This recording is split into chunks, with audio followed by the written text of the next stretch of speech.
Envision a sanctuary where community and sustainability are the cornerstones of living.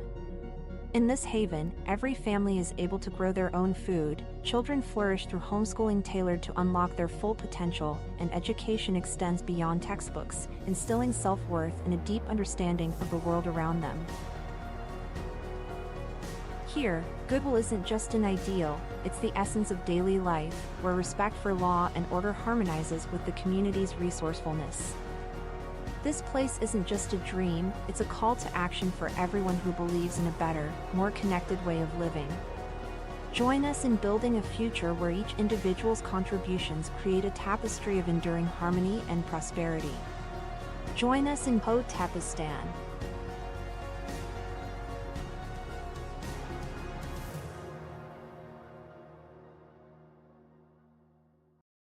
Two, one, boom. Hotep Jesus. Of all the Jesuses I know, he's the Hotepiest. Social scientist and YouTube host, Hotep Jesus. How the fuck do you get a name like Hotep Jesus? The one and only Hotep Jesus. Ryan Sharp, better known to the world as Hotep Jesus. Hotep Jesus. Hotep Jesus. Hotep Jesus. Hotep, you're a genius. HotepJesus.com. Somebody said, what do you think you are, some kind of Hotep Jesus? Ooh, and that's I was good. Just like, ooh, that's sexy. Yes, I do think I'm Hotep Jesus.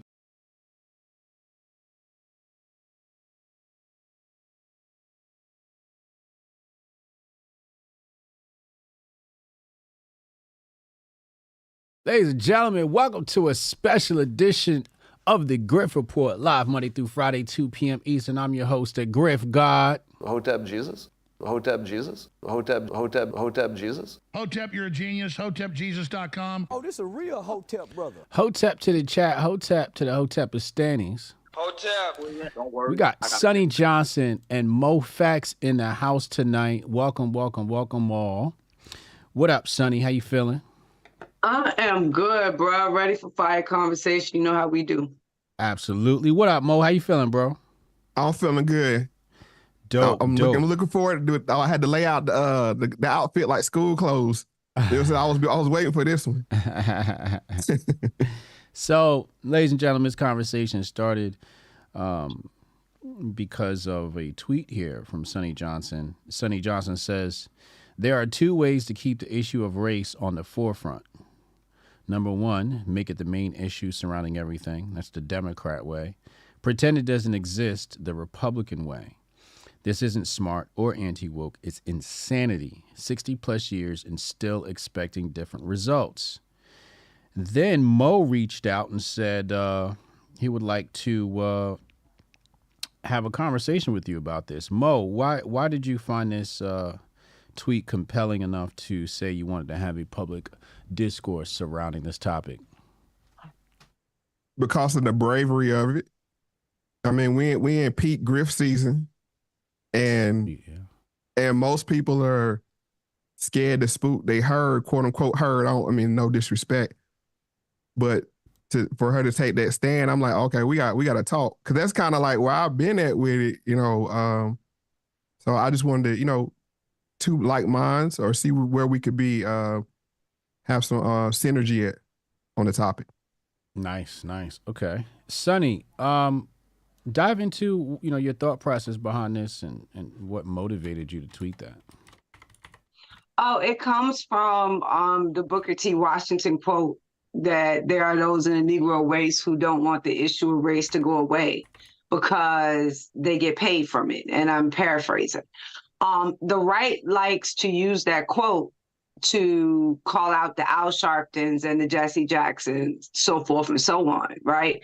And say to them that y'all want to keep the issue of race in the forefront. And y'all do that because y'all make money off of it. And we can all look at that and say that there is some legitimacy to what they're saying. But if you go back and you look at when Booker T. Washington actually made the quote, there were no Black Democrats. So he was specifically talking to Black Republicans. And he was saying to Black Republicans that you are straying on this issue of race and you need to rethink the way you are looking at it. Because back then, the Black Republicans of the time, most of the politicians are just like the politicians of today. They're lazy. right? So if you were Black and you didn't want to have a real job, but you still wanted some kind of status, you went into politics or you went into the pulpit. And that's how it was. And so those are the people that Booker T. Washington was talking about. He was talking about those people that either go into the church and promise dreams that don't actually come out, and people in politics who didn't actually build or create or really fashion any new industry for Black people, but wanted to be at the forefront of all conversations. So when Republicans today use it, and of course, they don't understand the historical context, they don't understand why it was said, what it meant. When they use it today, again, they're using it strictly for the Democrats, but they forget there's a second way to be able to, there's a second way to keep race issues at the forefront. And that is to act like race doesn't exist, to think that you can talk about American history without mentioning race, or American politics without mentioning race, or socioeconomic statuses within America without mentioning race. You cannot do those things because our history is steeped in the idea that race exists. So I don't care if you're looking at it now like it's a spectrum or a social construct, whatever. It is American historical context. And without that context, most of our history loses its meaning. So when you're trying to erase that, or you're trying to belittle or demean or take the light away from that, you are just as bad as the ones on the left who want to make everything like math, science, and baths about race. Well, how do you respond to that? How I respond to that is that I've been on the race conversation since I've been doing this for almost 5 years, because I understood that's the greatest catalyst, that's the greatest motivator, and that's how this country was built.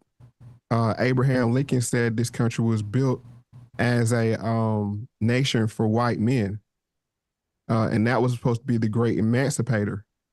So for that to be said, it's a disingenuous conversation to say we need to be colorblind.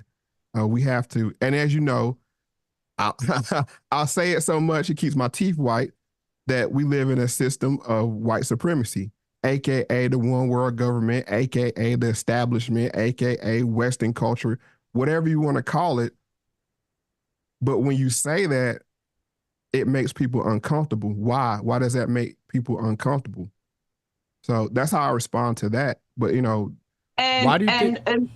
And can I add, because I like to add on to what he says, and because he's not wrong. So if you're talking to the right, they will start talking to you about how they built the West, right? You got to put some respect on white people's name because we built the West, right? And we're like, all we're saying is, okay, yes, you built the West.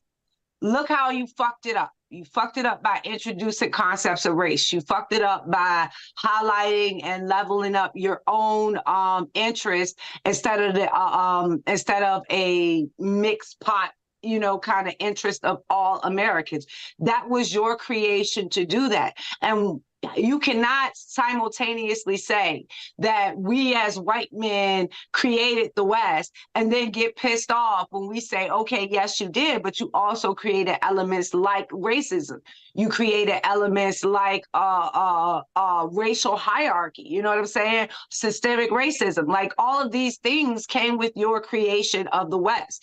You could tell this when they usually talk about slavery, and they want to be like, well, back in the day, everybody participated in slavery, and anybody could be a slave, right? There were Black people who had white slaves. There were white people who had Black slaves. There were white people who had Muslim slaves, and Muslim people that had white slaves and Black slaves. Like anybody could be a slave. It was a matter of the weak versus the strong. It wasn't until you came along and your Western ways made slavery about race and separating us and taking strength as a measurement on just the melanin in our skin. That was your creation, right? That wasn't the world. It didn't do that. Every society before you didn't do that. That was strictly a Western creation.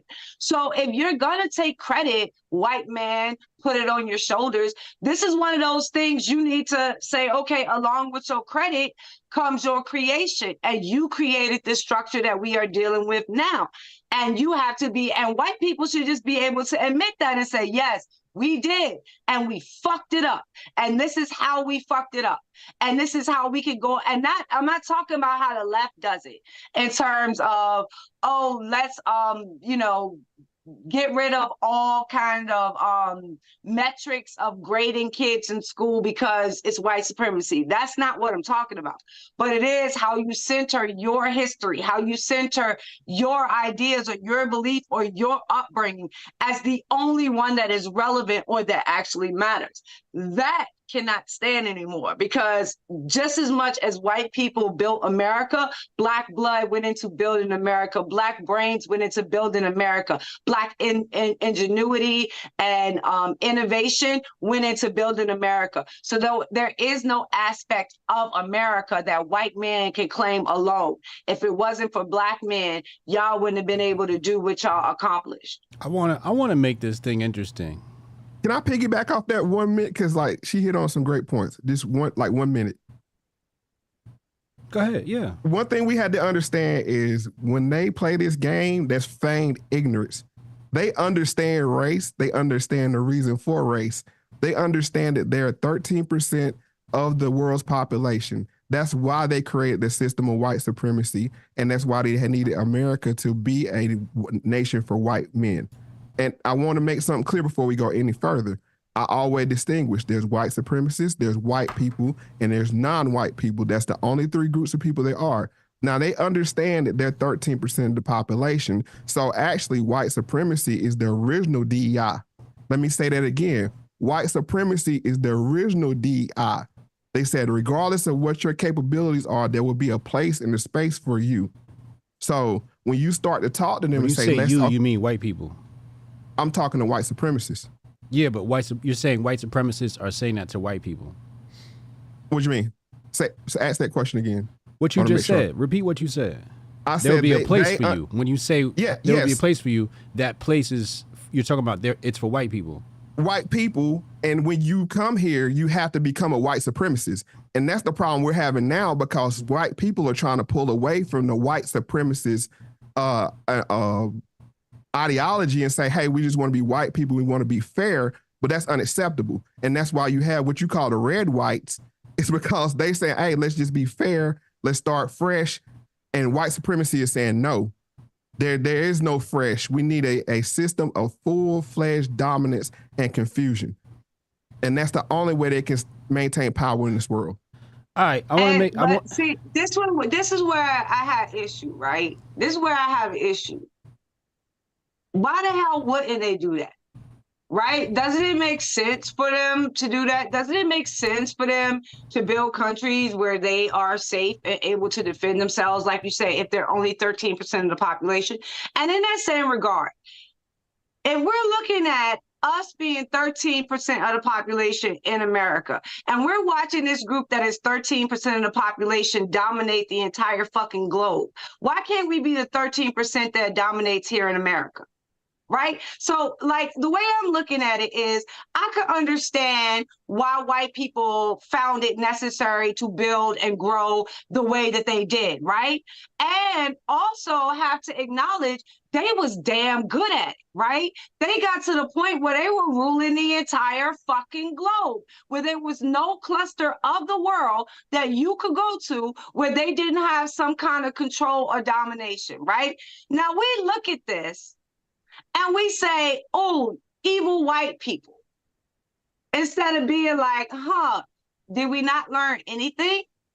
Did we not pick up a couple of little nicks and pennies along the way that'll show us how to make sure that it never happens to us again? Like we are never in this position of falling into a minority oppressive status when we can be superior forget what our numbers are, because we're not looking at our numbers. We're looking at our ability to dominate, our ability to create, our ability to grow, our ability to take over. So white people always didn't rule the world. They decided at some point that's what the fuck they wanted to do, and then they went about the business of doing it. And I don't understand why we can't look at it and say, why is that not a blueprint that we can follow? That we can take that exact same blueprint that built white supremacy and do the exact same thing with Black America. I totally agree with you. I totally agree with you. And I'll say this one thing is that the Black American is in a unique position to understand the white man's plight, because like you pointed out, we're 13% of this nation. So we understand what it's like to be outnumbered in the greater whole as they are in the world. So I totally agree with you. And I'll even go as far as say they're the smartest people on the earth. I have, like, this thing with me is not emotional, it's logical. But what I will push back against to them, and not you, Sonnie, is that they can't be benevolent. It's this thing like we're all good or how they got it. No, you didn't do it with all goodness and flowers and hugs. You know what I'm saying? It was a lot of misery and pain, because this is the thing the game they want to play. Like, yeah, we did it, but we did it differently. No, you did it just like anybody else did it. You know what I'm saying? You got it, you got dirty with it. Just accept that. And when you point that out, they'll say, no, we didn't do that. We did like, so that's the point. Like, it's get weird when you want to point out how they did it. They want all the success without taking responsibility for any problems that they created. Correct. I couldn't put it better. I want to make this interesting. Okay. We're going to debate today. Y'all two versus me. I want to make this interesting. Okay. You guys brought up a lot of great points. A lot of great points. We got a $20 super from Kamar Daniel. Oh, this is a real Hotep brother. Shout out to Kamar. You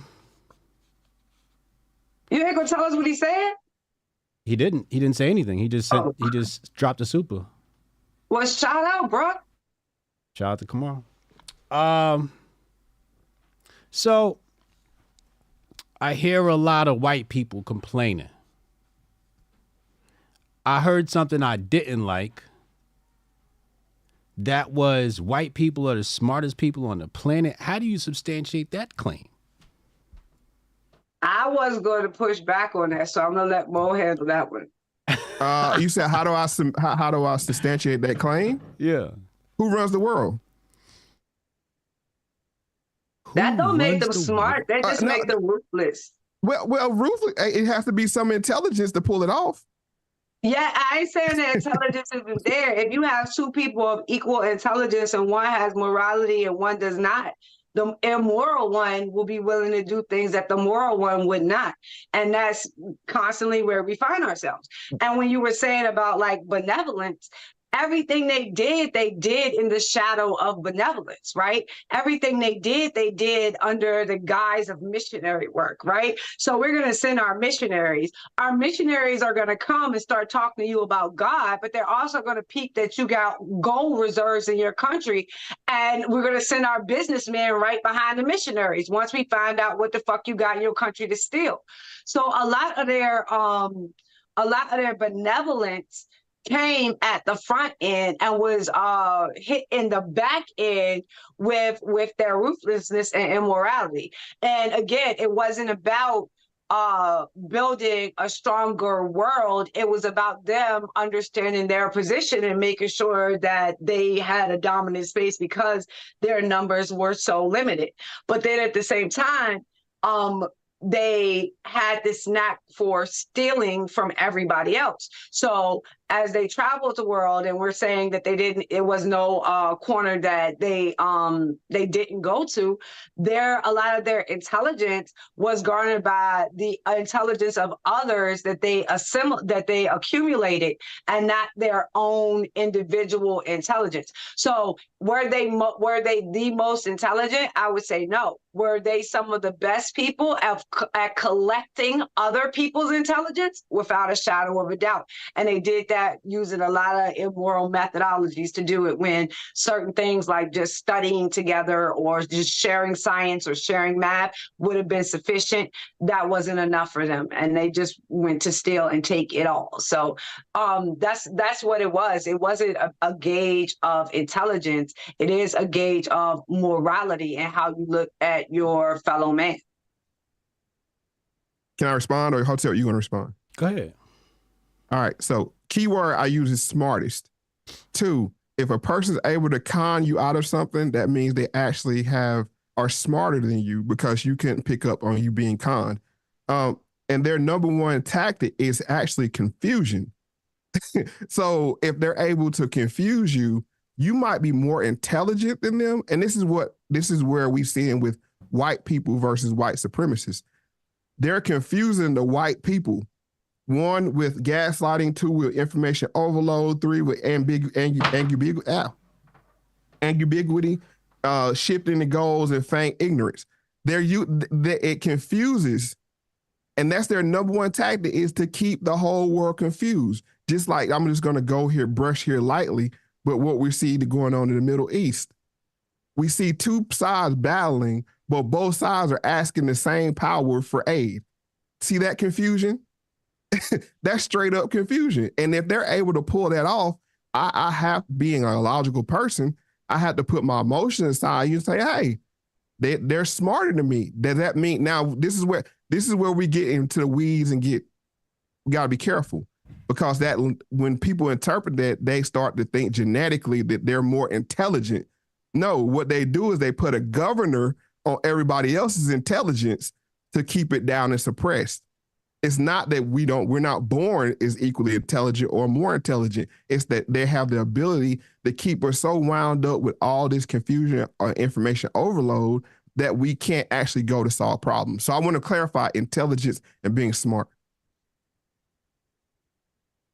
So it sounds to me what you're saying is smart is classified by a specific toolkit of skills. One of them being deception and thievery. And you're basically taking the spectrum of what smart is and saying that if you can do this little sliver, then the rest of it doesn't matter. The rest of being smart doesn't matter. Smart is just being able to get over on people. Yes, I'm gonna give you 2 case in points, 2 names. Bill Gates, Mark Zuckerberg. Neither one created what they actually control, but they were smart enough to beat the people that actually created it.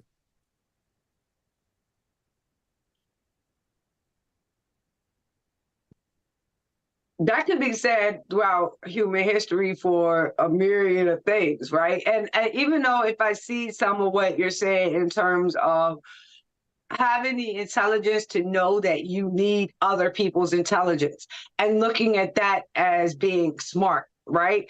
I'm not going to give a lot of credence to that, because all you know is that you are dumb, right? And that your level of intelligence is not going to sustain you, right?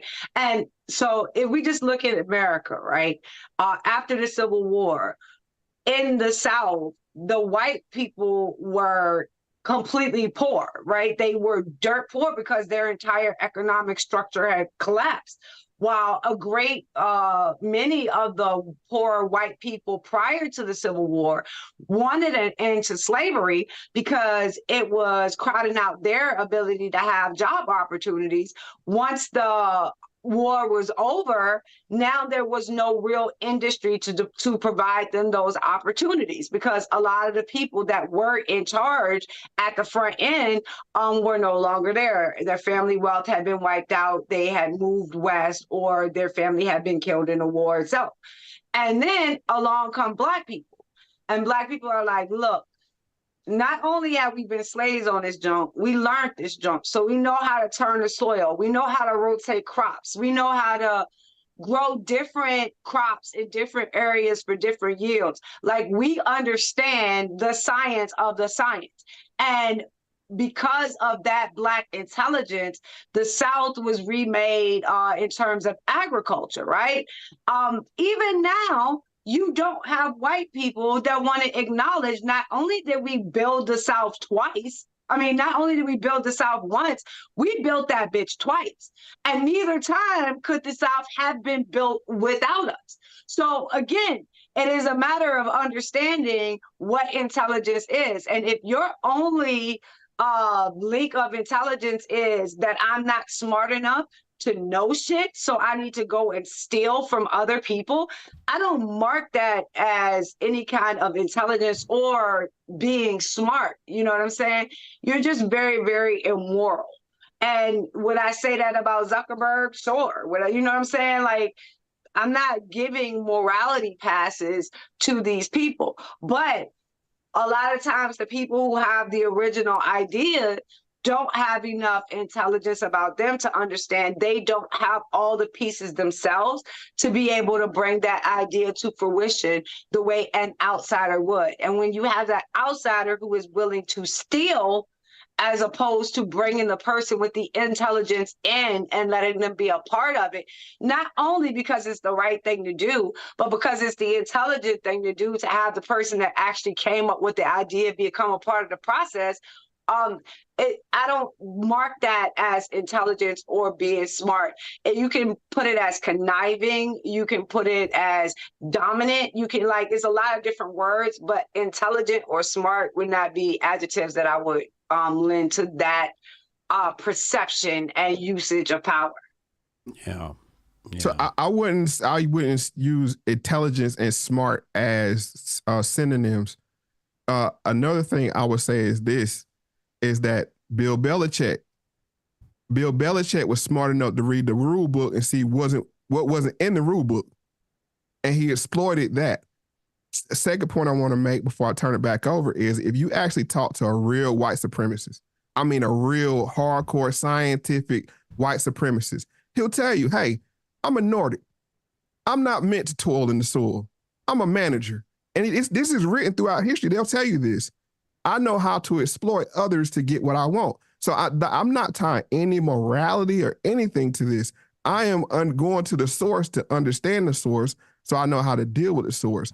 And if you look at the diary economic hitman, they don't go in and they say, what are these people's vices? How can I manipulate them?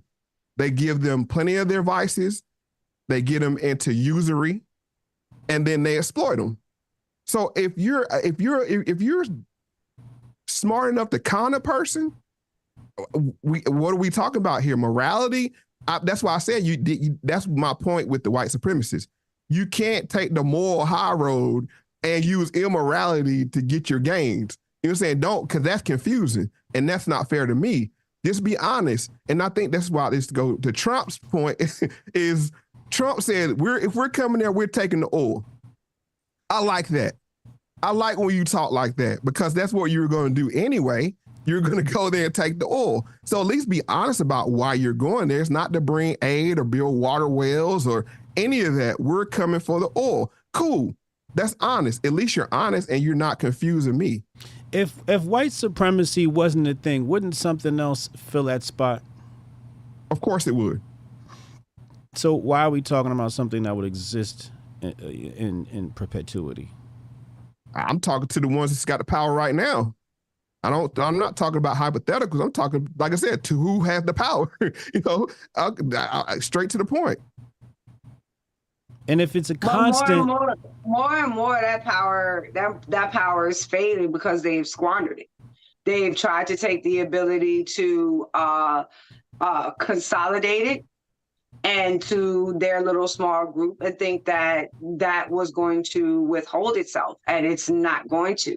And you see every single structure of their system starting to crack as you see China starting to grow, as you see Africa splitting a lot of its any kind of work with us, as you see South America beginning to pull away as well. We're looking at this thing where they were operating under this form of globalism. And this is something that I got when I was talking to you, Hotep. How long can it be called globalism if none of the rest of the world is playing along?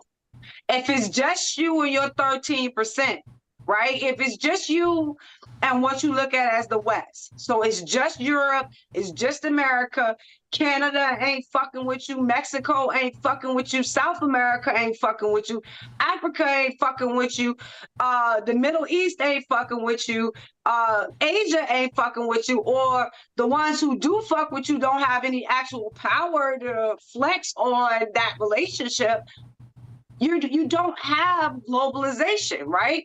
And I think that white people, that's what the West, that's what we are waking up to, right? And that understanding, that realization. You cannot be policemen of the world. You don't have enough money to spread all over the world. You don't have enough troops. You don't have enough guns. You don't have enough weapons. No matter how much we have, no matter how much you get the military industrial complex cranking up, we do not have the ability to remain the policemen of the world. Too much of the world has caught up to us in terms of how to produce, what to produce, why to produce. We've given them our science. We gave them our supercomputers. There is nothing that we have that makes us that extraordinary force in and of and away from anybody else's ability at this point. And you can see this now, well, how Putin is flexing, like, y'all do understand we have nuclear weapons, stop fucking with me, right? And we have to take that into consideration because we're only the big dogs because we got nukes. But what happened when we fighting another dog that got nukes? And that's why it's such a problem. That's why China is such a problem. So I think that they're losing their grips, and only we are looking at them like they have still maintained their dominance. They're not. This is why they are begging us for money for Ukraine. They're begging us to prop up and make it continue to look like this system that they have is still running and still in control, instead of just admitting that the shit failed, pulling back as a nation, fixing our shit, and getting ready for round two, because round two is right around the corner. And I promise you, that's not going to be won by white supremacy. It is either going to be won by America, that's all of us, or all of us are fucked. And that's just the way it is. Because ain't what European army go come and march to meet us? Like, who gonna help us? So, like, we have to stop pretending that the white supremacy, quote unquote, of the United Nations Foundation is currently what we're looking at today, because it's not. Okay, so can I respond to that, or go ahead? I'm asking because I don't know how to understand the order. No, go ahead. It's your world. She brought up China. If China was in control, then gain of function labs would be built in America by China, not American labs built into China. Hold on. First of all, we have. Hold on. Thank you. Thank you. Tell him. Here. Like, China has police stations here. Thank you. Can you China is sending their refugees over our border right now, and we don't know who or what the fuck they are. They control all of our medicine. They control all of our electronics. Like, what the fuck do you mean if China was in control? China is in fucking control. Now, it's a matter of, can they maintain it? That's going to be a question for us to answer by how we respond. What there is not, China is buying up our farmland. We can't go buy no farmland in China. China is buying up our single-family homes. We can't go buy single-family homes in China. China is buying rare earth minerals from us that we ourselves cannot even mine in our own fucking country. So, like, you cannot look at this spectrum and think, well, if it was the other way around and if China had control, China is eating our lunch 3 ways from Saturday. And the first thing on their list is fucking TikTok, and they can't even get that shit right. So you saying China is eating, once again, you're saying China is eating our lunch, and like I said, I didn't want to take it to this, where we're going. But hold up, Moe Factz, hold up. Yeah. Hey, yo, chat, clip that. clip that. Somebody clip that. Oh, man. What's the timestamp? Look at the timestamp. Write the timestamp in the chat. Oh, my God. Whew. My bad, Mo. That was fire. Yo, we took our oil reserves that we got cheap when Trump refilled our oil reserves. We took our oil reserves that we paid for when gas was cheap and sent it to China on a discount. Our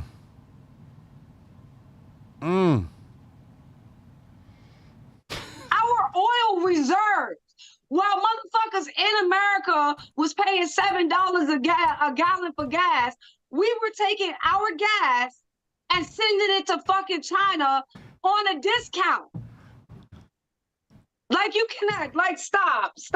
So do we believe that America, which is part of white supremacy, is dumb enough to shut down its pipelines and turn its power over to China when energy prices were at its lowest, energy was at its most abundant, and that wasn't strategically done? See, this is the cognitive dissonance that we deal with. On one hand, we say Joe Biden knows what he's doing when he does what he does, but it's like, oh, white supremacy is dumb enough not to be doing what they're doing.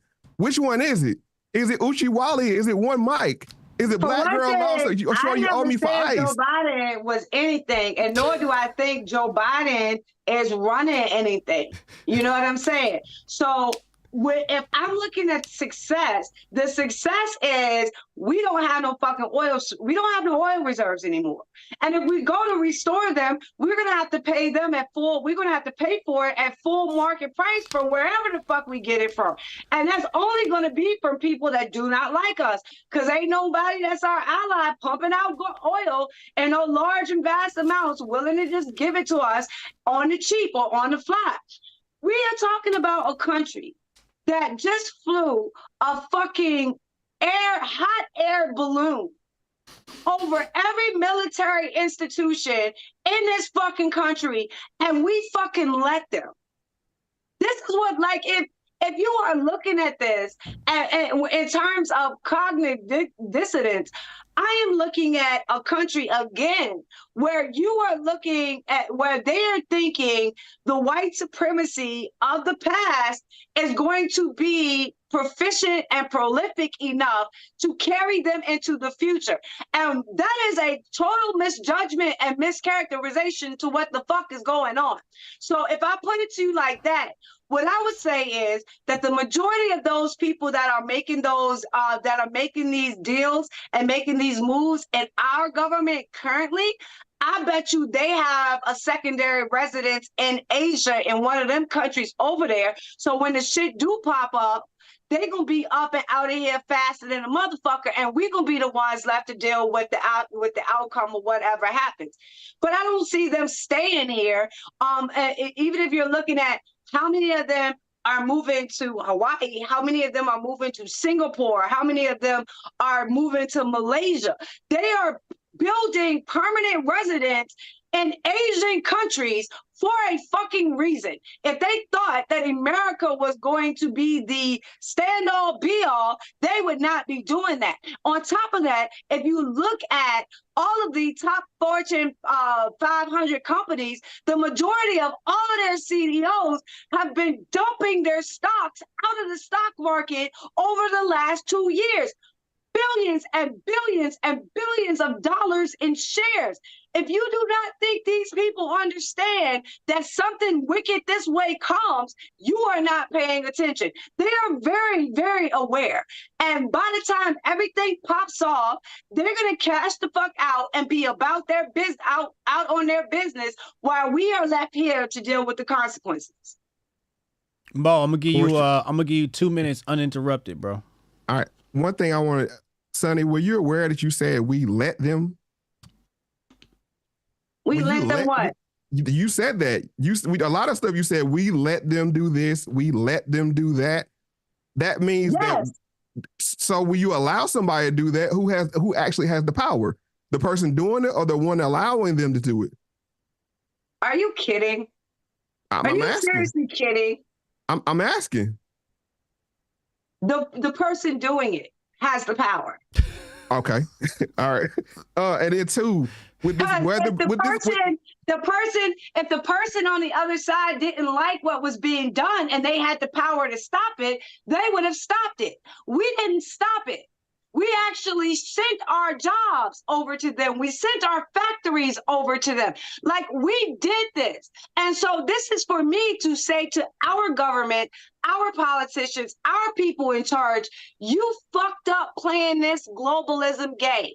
You thought this shit was going to work out in your benefit because you saw numbers on the stock market continue to rise. And that was your only gauge, not the actual health of the economy, especially in small town and middle America, and how that was being affected by these changes. So whether you're looking at Republicans who did it under free market-based principles, or you're looking at Democrats who did it in a spread the wealth kind of scenario, both managed to achieve the same fucking thing. And that was hollowing out the economic centerpiece of America and its ability to have an economy that actually creates a middle class. And that's why now our middle class is formed off of debt and not off of products produced or shipped out to other countries or sold on the market, so forth and so on. This is why they have relegated us to a service economy instead of a production economy. So they have hollowed out our ability to have an American middle class. And the only reason that middle class is sustained right now is because we keep throwing trillions and trillions and trillions of dollars on top of it, trying to prop up the gaze that it still exists and that it is healthy, and it is not. And what I am saying is, if you want to call that white supremacy, I don't give a fuck what you call it. I don't care. It is 100 years of progressivism. Hotep will start taking you back and talking about the federal banks and monetary systems from the founding of our country and the structure. Like, every single one of us might start at a place different when we're having this conversation about where we are economically now. But where we are economically now is, whether you call it progressivism, whether you call it white supremacy, or whether you call it global banking cabal, whatever you want to call it, it has been a failure in terms of keeping the American economy healthy and thriving. When you have an economy that produces between $4 to $5 trillion every single year and still run the kind of debts and deficits that we occur as a nation, it tells you that something fundamentally is wrong with our country. Yeah. And that is us trying to sustain and pretend the modern day middle class can stand on its own without government spending. And so right now, the only thing that is keeping the guys of quote unquote white supremacy up is first and foremost, people still value the dollar, but if that collapses, we are over. Secondly, the American people still have some conceptual connection to our founding principles, our founding documents, and we still are, to some extent, willing to fight and believe in those documents. And lastly, they can print money. And they can make zeros appear out of nowhere. And for some reason, looking at how much just the interest cost on that debt is going to do to our overall budget doesn't even scare them in the least while they're doing it. So once any of those things change, whether it be the American people no longer believing in the system no more, the global community no longer believing in the dollar anymore, or our economics, just the spreadsheet just never, ever being able to make sense ever again. When one of those three things happen, America's economic system crashes and we as a nation fall. Bars. 20 gifted memberships from Loki. Oh, this a real Hotep brother. Shout out to Loki. Rudy the Vet, 19. We got basically, that's a $20 super The white race is only superior at warfare. From the Vikings to the British to the Germans, the white race has dominated warfare and weapons. They have been attacking with superior weapons for the last 500 years. And that's all they need. That's all they need. And we're under, I think where the disconnect is, we're under an impression that they want a strong middle class. They understand that a strong middle class is their worst nightmare. That's why they gutted the middle class where they did ever since the 1970s up to present day, because they understood if we let the middle America, the flyover country, all these terminologies they use for it, actually get on a good, strong economic foothold, then they're a big problem. We have to have these. Why would it be a problem for them? Because they got to have their hoes living hand to mouth. This system of white supremacy is a system of gangsterism and thuggery. As Rudy said, all they understand is killing. That's it. Everywhere they go is killing. And RFK Jr. told you, he said, we have weapons that they can dial in down to the genetic code. That if we want to get rid of whoever, the Chinese, the African, the Indian, the Pakistani, the Arab man, we can do it, and we can do it today. They got the gene gun. That COVID was just a warning to the world. Like, oh, y'all thought nuclear was something? Y'all thought nuclear. And another thing before I go there, everybody got nukes, but only the white supremacists will use it because they're not built to be number two. They said we will blow this bitch up before we be number two. It's a game of chicken. I do not think that white people are the only people on the globe that we. I said white supremacists.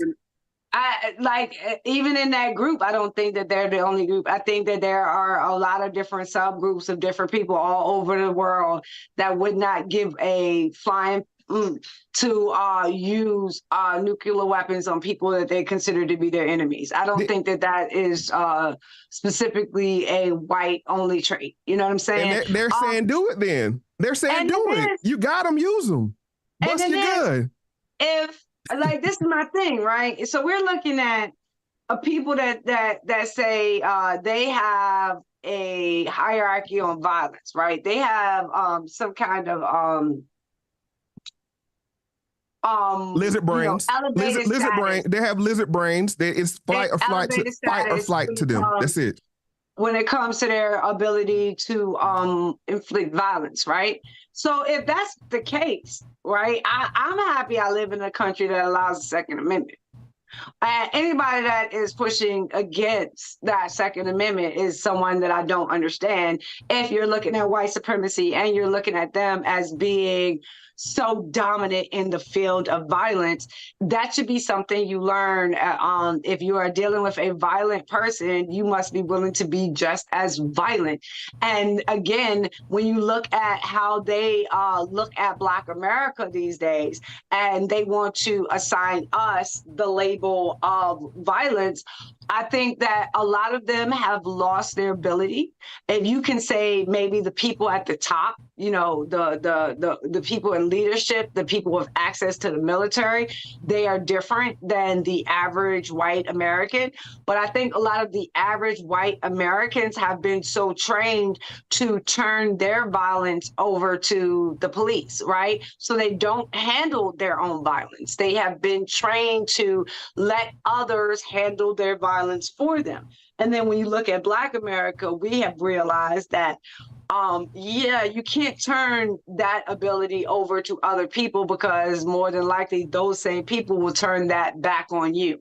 And that's just not a way that we've been able to function. So when you look at a lot of the violence that you see in Black America now, it is because we have to inflict our own violence. We don't have the same structural system to call in others to handle our violence or to look and treat our situation and scenario fairly in terms of making sure some kind of justice is pulled out on the other side.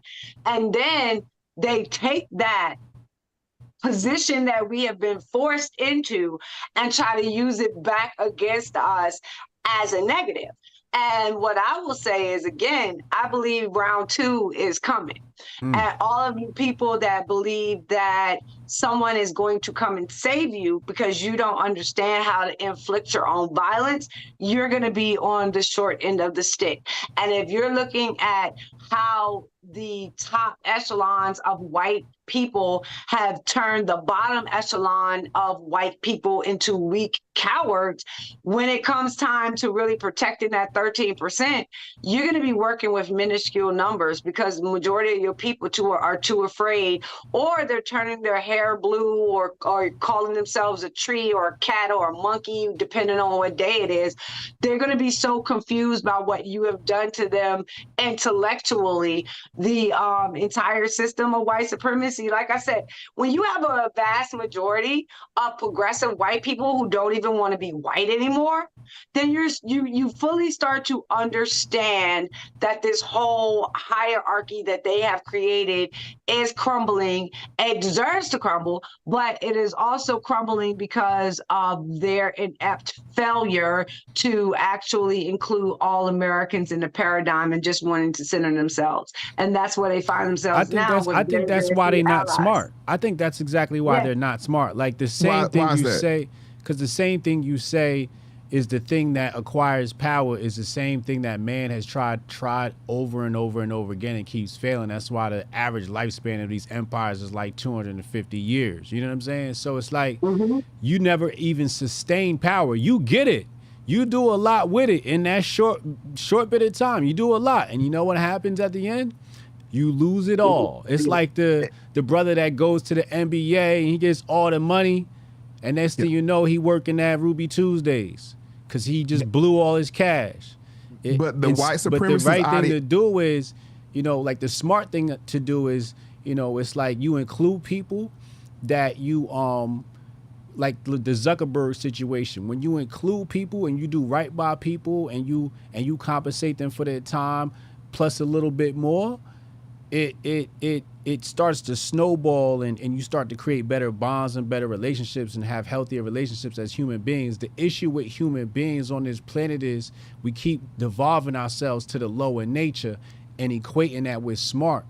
But when we rise to our higher nature and do the higher things, because people mention Mark Zuckerberg and it's just like, all right, that's just one example. People don't talk about Jeff Bezos and his wife being the CFO brain of the operations and starting from just selling books. There's a whole lot of examples, and he's kicking fucking Zuckerberg's ass. Zuckerberg is nothing to Jeff Bezos. Like Jeff Bezos controls fucking everything. So that's just a poor example, and Jeff Bezos is an example of somebody who in business maybe stepped on some toes, but he's not known for that, right? Who else we got? You got the brother, the black billionaire nigga that own all the Weather Channel. You know what I'm saying? Like there's ways to acquire power and do good by people. You know what I'm saying? And you don't have to equate smart with, oh, he got over because now you losing it all. China is the greatest example of how white supremacy is a huge myth. It's like you went in. You got in, you took control, you installed communism. That wasn't even an American thing. So America didn't do that. You can't take credit for China. You never had China. Russia had China. And China was able to first remove the British, then they basically removed Russia and did this in like 100 years. Yeah, like that's a great like they breaking records of becoming an empire. And we came along with like, hey, why don't you take our computers, our supercomputers? Hey, why don't we give you third world status so you are able to operate in a different set of rules than America has operated? And even right now, well, China has arguably either very, very close to us or even a bigger economy than us. Everybody is kind of debating on what it is, but it's close enough now that the fucking debate exists, right? But even with that being the case, they still have designated third world status, which means a lot of policies. Excuse me. They have what? Designated third world status. By who? The world government, the World Economic Forum. White supremacy. Not the World Economic Forum. White supremacy. The World Economic White supremacy. banking system. Yes. So they are able to get loans at a lower percentage rate than us. They a lot of the economics when it comes to how they calculate the tax code coming out, how they structure a lot of their deals when it comes to manufacturing. A lot of that they are given a special status because America wanted to help these third worlds to actually flourish.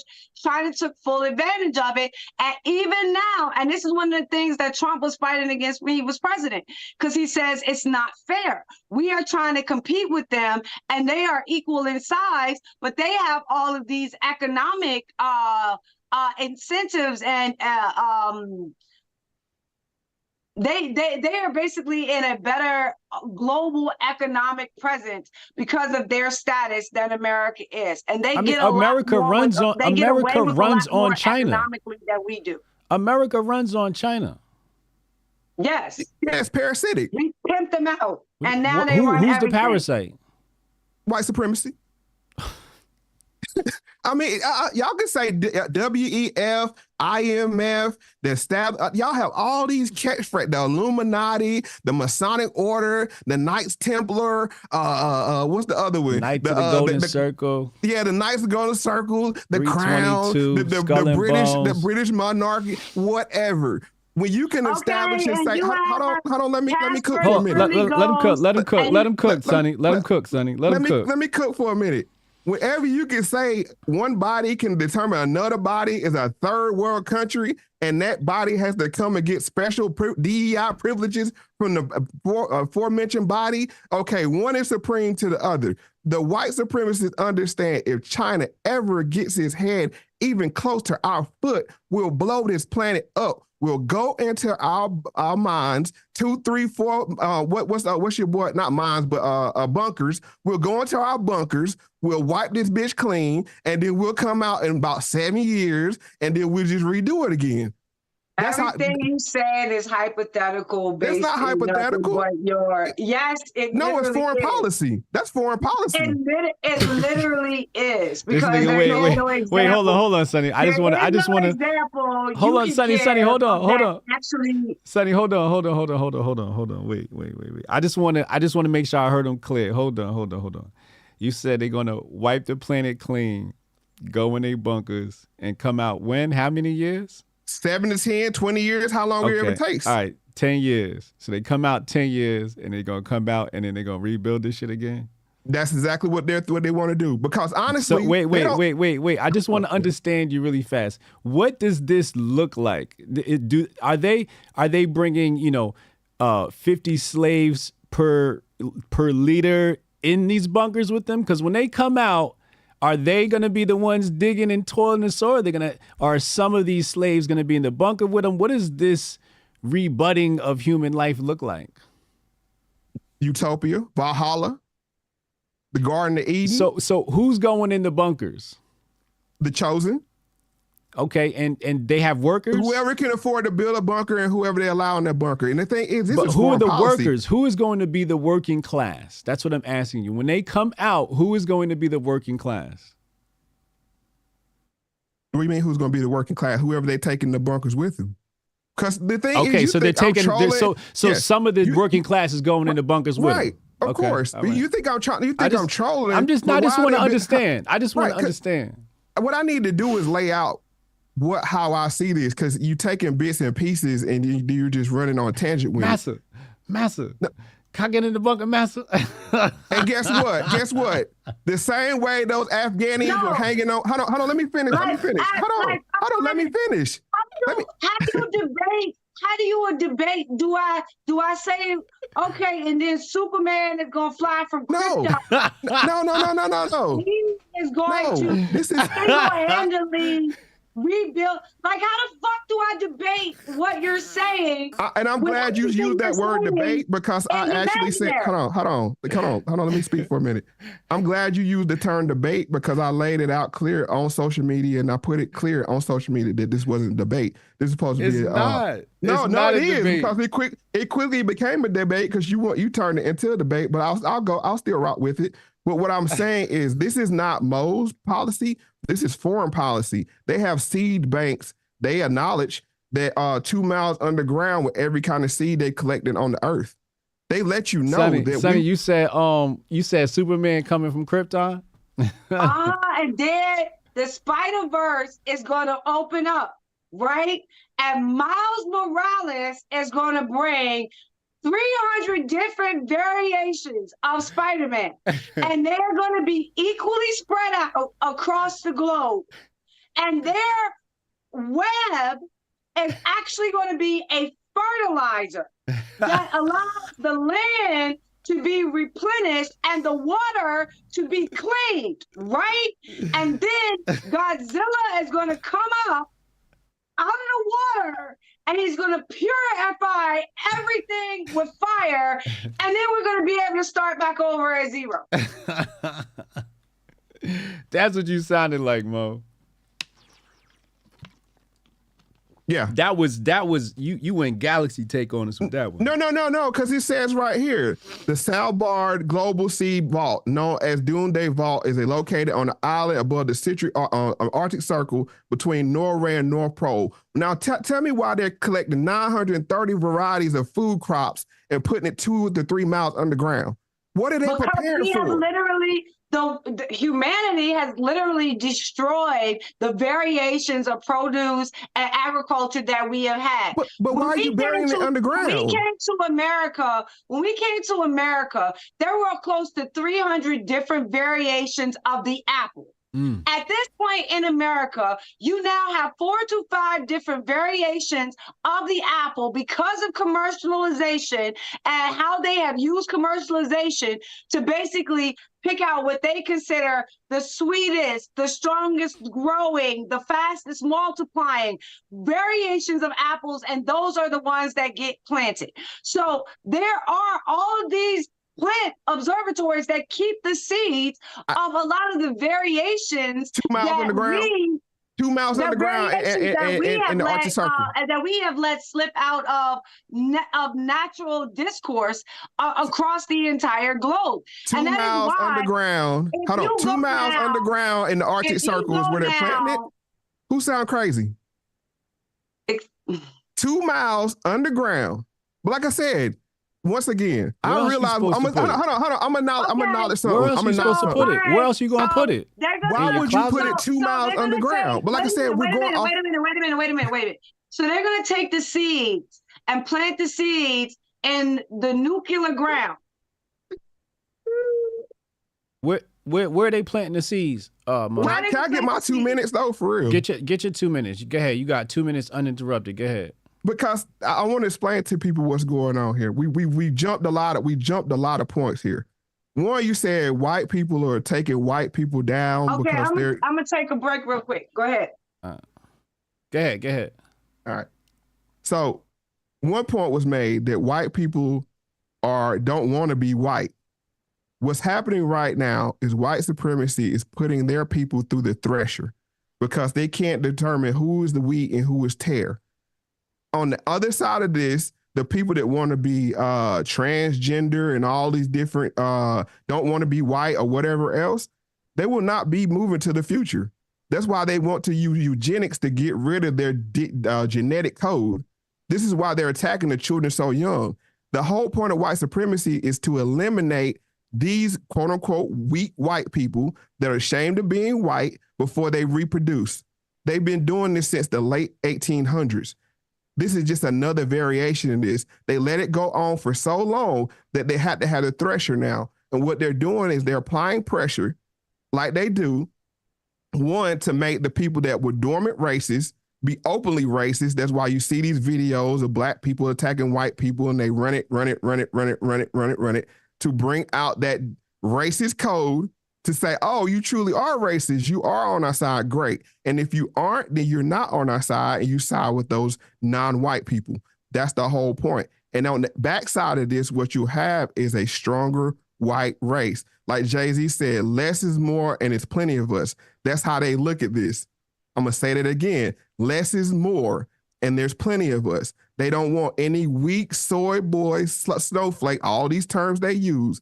They want strong, hardened, beef-eating, carnivorous white people in the future. It may look the opposite, but white supremacy works out of the bag of confusion.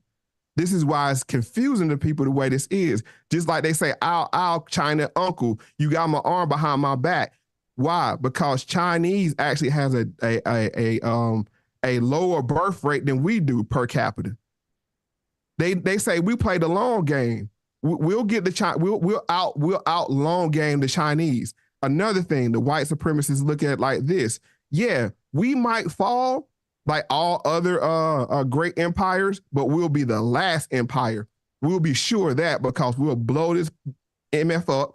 We'll disease it with all kind of bioweapons. We'll poison it with chemical weapons to where it won't be inhabitable anymore. This is how they look at it. You have to listen. What's it, Naval Harari? Listen to these people at the WEF when they speak. They're saying exactly what I'm saying, but they do it more articulate to confuse people. That's why they do it. They make it sound appealing, but they say we need a smaller race. We need a smaller human race. Going back to China for a second, it might sound I'm rambling, but I'm not. The Chinese had gunpowder way before the white supremacists knew about gunpowder. But the white supremacists want to say, you know what, we can use this to shoot out projectiles and murder with it. So it's not about technology. The Chinese created the projectiles first. What I'm saying is as a weapon. As a weapon, correct. As a weapon, that's what I'm saying. They use it for fireworks. The white man didn't create the first projectile weapon. The Chinese did. On mass scale? Yeah, they used to have cannons. On mass scale. Because if it wasn't that case, then we'd be sitting under Chinese supremacy right now, not white supremacy. And it baffles me. Nah, the white man just made the cannon smaller. He was like, oh, that's a good idea. What if I made it smaller? that's how he thinks. What I'm just saying, that's how he thinks. Yeah, how can I make murder more effective? And that's his whole mentality. And the thing is, you can't beat a person like that. You cannot bargain with a person. And the Arabs try to do it with the vest that go boom. I'm not going to be respectful of your platform. And that was the ideology. You're saying, if I'm going, I'm taking you with me. But the white supremacists say, you know what? You want to take it there? We'll take out 1 million of y'all that didn't really do anything in Iraq just to show you how wicked our game is. So and go ahead. So Democrats and Republicans, trying to bring it back here. How do they fit into this whole grand design of white supremacy? What is their purpose? Good cop, bad cop. Good cop, bad cop. Okay. To boil it down, make it simple. Mm-hmm. For instance, the crime bill. Who's the good cop? The good cop is the liberals. Yes. And bad cop. Because really, because the good cop is the one that gets you. The bad cop comes in and smacks you around with the phone book, puts his knee in your back, and then the bad cop goes out, and the good cop comes. Let me say that again. The bad cop comes in, smacks you around with the phone book, puts his knee in your back. The good cop comes in and says, hey, you can't do that. Yeah. Sits you down, straightens you up, give you a Newport. Now just look, I'm trying to get you out of here. You know what I'm saying? Just tell me what happened. And then you talk to him, and then you got life. Yeah. Yeah. That's the whole point of it. But it's two sides of the same bird. And like I said, it sounds jarring because I say it so plain and matter of fact, because that's how it needs to be said, because people are under such a mind control that they need to be shook and shocked into reality of what's going on. These people don't care about the middle America or none of that. China didn't happen by accident. What they did was they gutted the economic power of the middle America. How do we maneuver ourselves in this political arena of Democrats and Republicans if there's good cop, bad cop, isn't the participation screwed either way? What you have to do to maneuver is to make your familiar unit the strongest that it can be. I've always said you start in the house. First, you start with yourself. This is what Men of Order is about. You know what I'm saying? What are you doing? You're working out. You know what I'm saying? You start with yourself, making yourself stronger, making your son stronger. I'm sure you're taking them to the range. You know what I'm saying? I'm not speaking for you, but you and your wife strengthen your bond. You strengthen your family's bond. Then you go to your nieces, your nephews, your cousins, your church family. You work your way out into the community. Everybody wants to go online and make these political statements, but it's not working. You have to start in your home. What does your children think? You argue with somebody online, and the same pipeline out you argue with, they're pumping poison into your child's room. You see how that works? You know what I'm saying? They have you occupied on Twitter, you know what I'm saying, clickety clacking away at the keyboard while they're pumping in this ideology that actually rots your home from the inside out.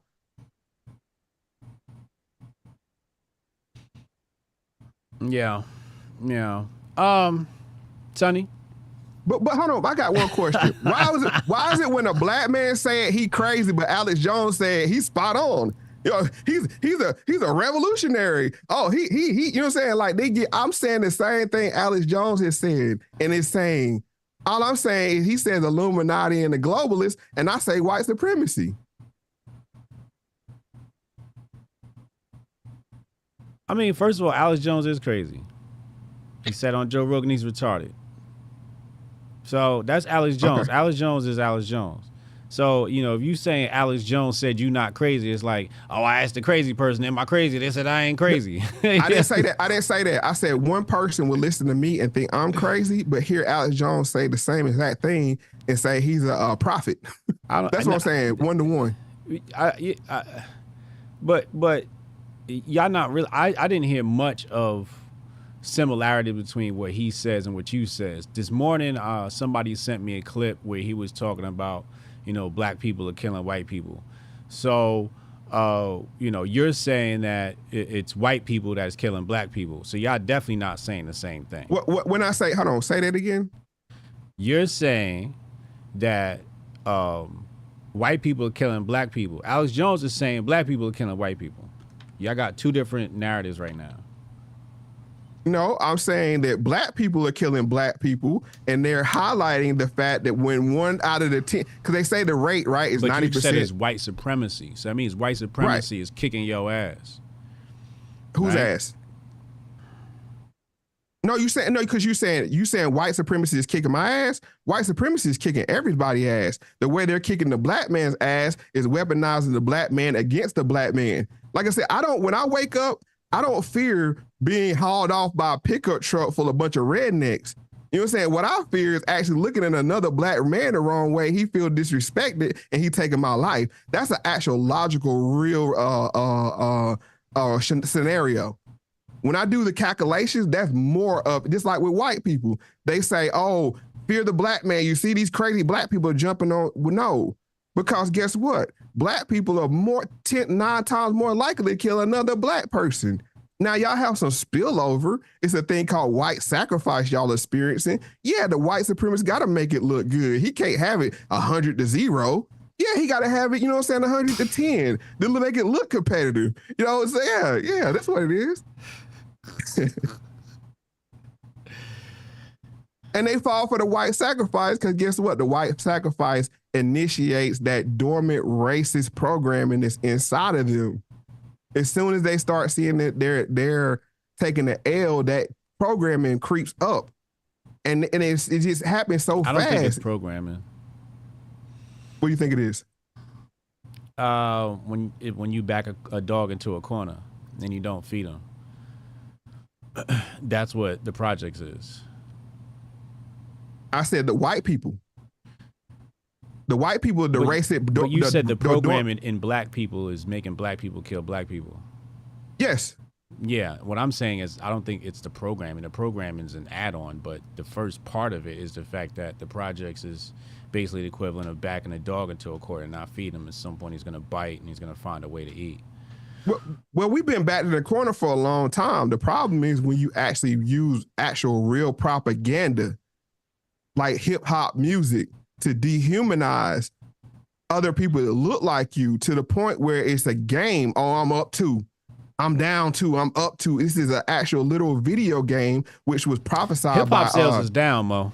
No, the influence is up. Hip. I don't know about that. The sales is down. The music is down. The influence is up because I don't even know if the influence is up. The streamers. Can I explain to you my my logic for why? I mean, because when I say something, it's always backed by logic. Country music is on the up. I gotta be honest with you. Country music is on the up. Right, and Beyonce when black people just dropped get in the there, motherfucking country album. What's the name? Just dropped a flute album. You gotta remember, like black people started before you know black folks had hip hop. We were creating all the other genres.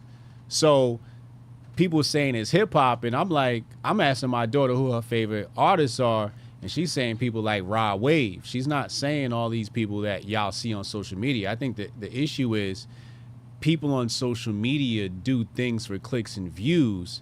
And people grift off of that. They go, oh, look who just bent over and was shaking their ass. And it's like, oh, that's Sukiyana. Like, it's a music video, right? Like, whatever. That's why I'm saying the influence is up. But that's not influence. That's not real influence. Once again, I'm saying the influence is up because they can influence children to play this. You can call it what you want to, but when I watch the local news, I'm seeing young men kill other young black men and go straight to the studio and self-snitch for clout.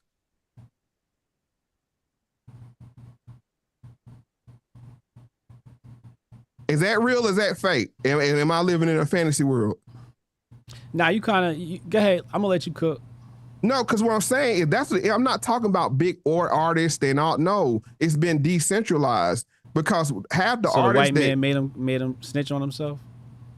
Of course. Because he gave him the platform. I'm going to explain to you why. Because he gave them the platform to self-snitch. If the white supremacists didn't want drill rap, you wouldn't be able to find drill rap on any social media platform. No, what they do is they bump it up with the algorithm. They put it in front of you. That's how they actually, you know what I'm saying, they give it gas. So what you gonna do? So what you gonna do about these Republicans, man? What you gonna do? What you mean? What I'm gonna do about the Republicans? What you gonna do about the Republicans, man? Because that's, huh?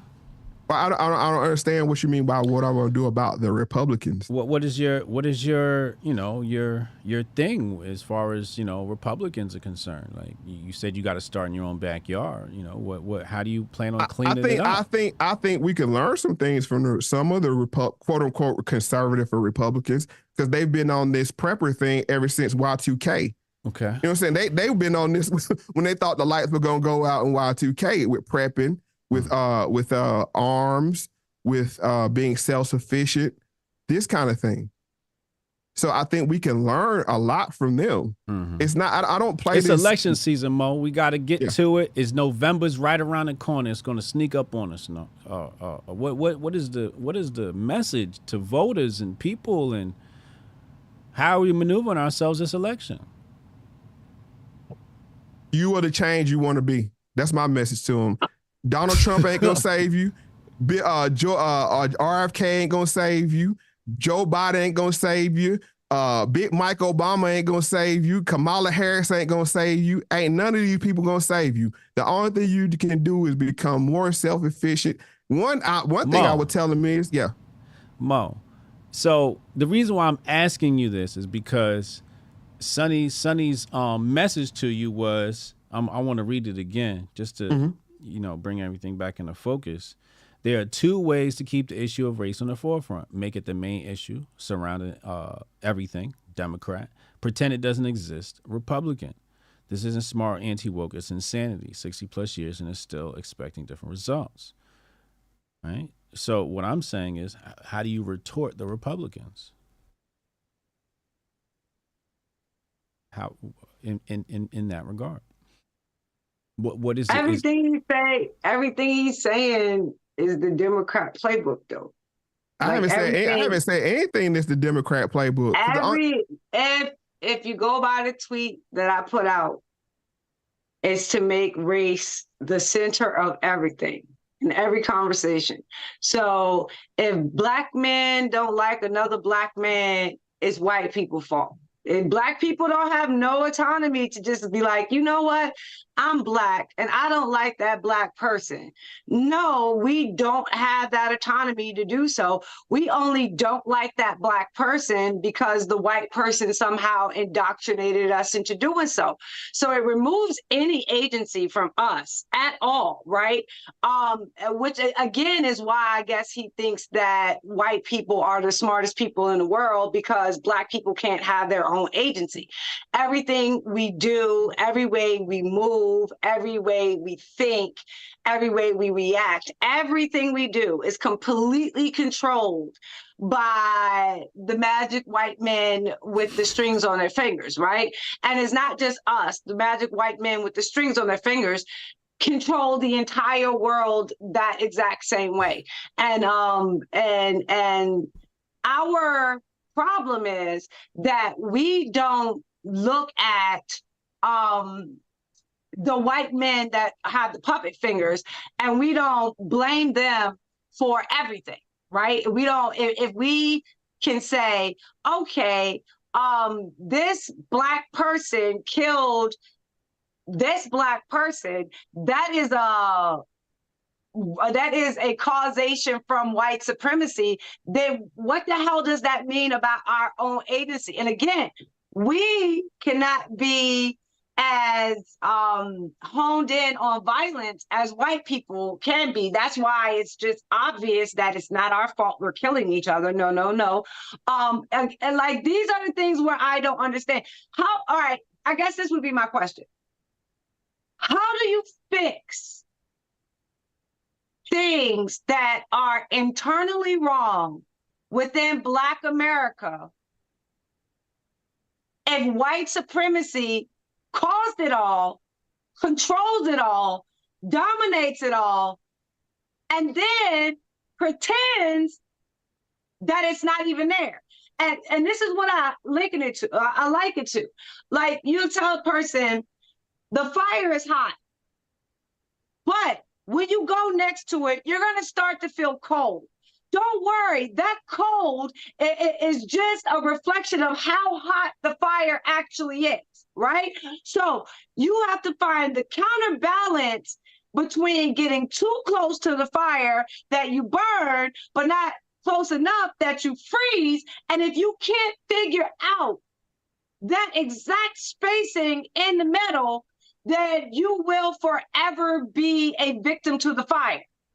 And you're like, that none of that makes fucking sense. And that's how I feel about what I just heard. None of it makes sense. Do Black people have any mental autonomy of our own? Of course we do. Okay, if we have mental autonomy of our own, when does that autonomy shut off for white supremacy? When you become indoctrinated through the mass media. So am I indoctrinated? I would say yes. How am I indoctrinated? Through conservative viewpoints. How am I indoctrinated? China. You said that's all I heard you come out your mouth. Is China is the bad guy. Because it was literally the conversation that we were having at the time. And like right now, you just switched to China when I asked you a specific question about Black America. No, you asked me how you were indoctrinated because you bought every conservative talking point. You bought it. I am indoctrinated. Yeah. I would like to know how I am indoctrinated. I just explained to you you brought up China earlier, and that's why we were on the subject of China. She didn't bring up China. This is what I'm saying. The fact that you said there were no Wuhan labs in America. And she was like, not only are there Wuhan labs in China, and she listed you China's influence in America. That was literally a part of the discussion. I get blamed for saying China when he started. You see?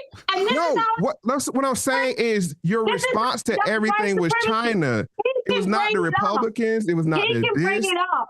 And if you respond, then it becomes indicative of how overarching white supremacy is. It doesn't matter that he brought it up. It doesn't matter that you are responding.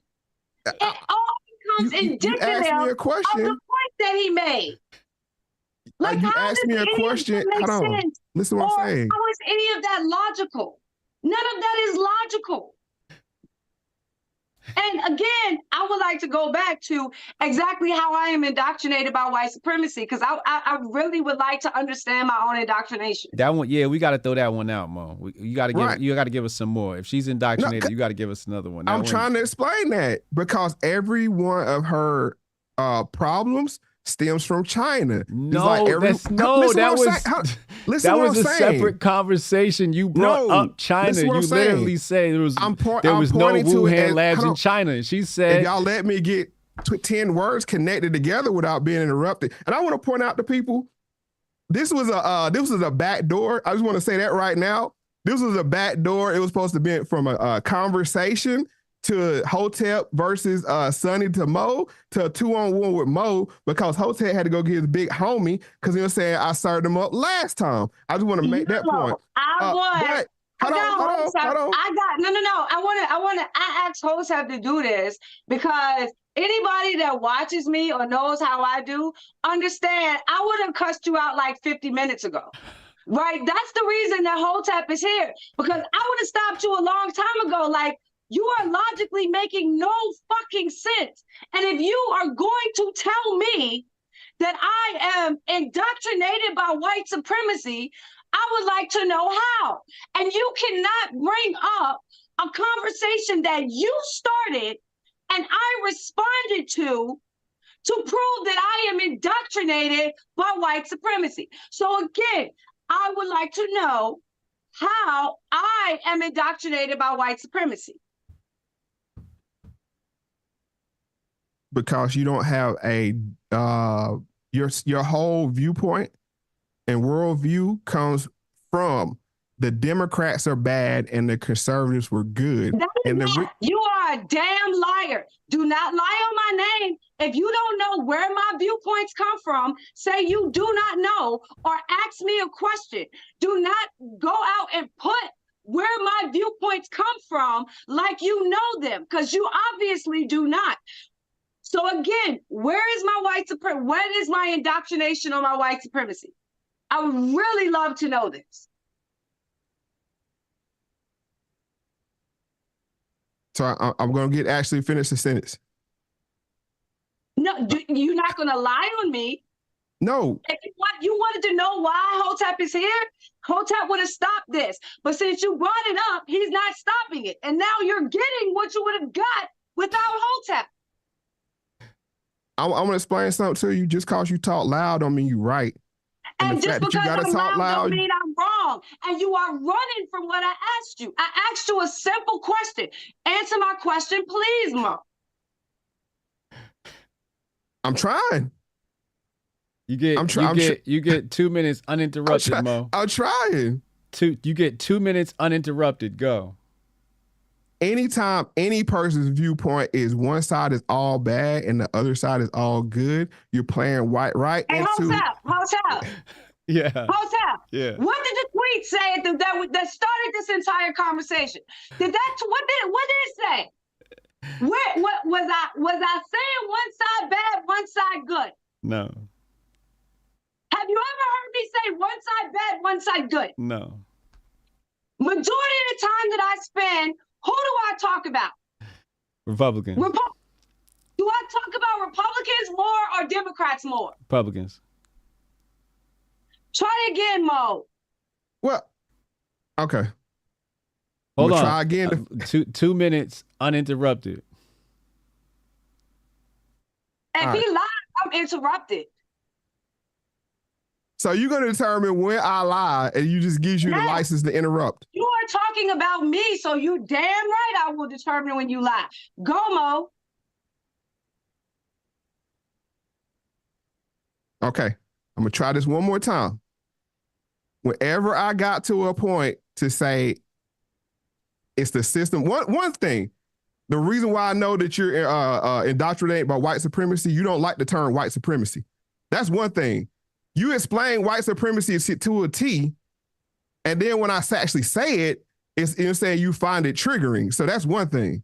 That's a clear example of why you because I understand when you take the bag from Republicans, you can't say reparations or white supremacy. No, see, Hotep. I'm just saying that's a She's given. she's not pro. So that's another instance where you lied on her. You gaslit her.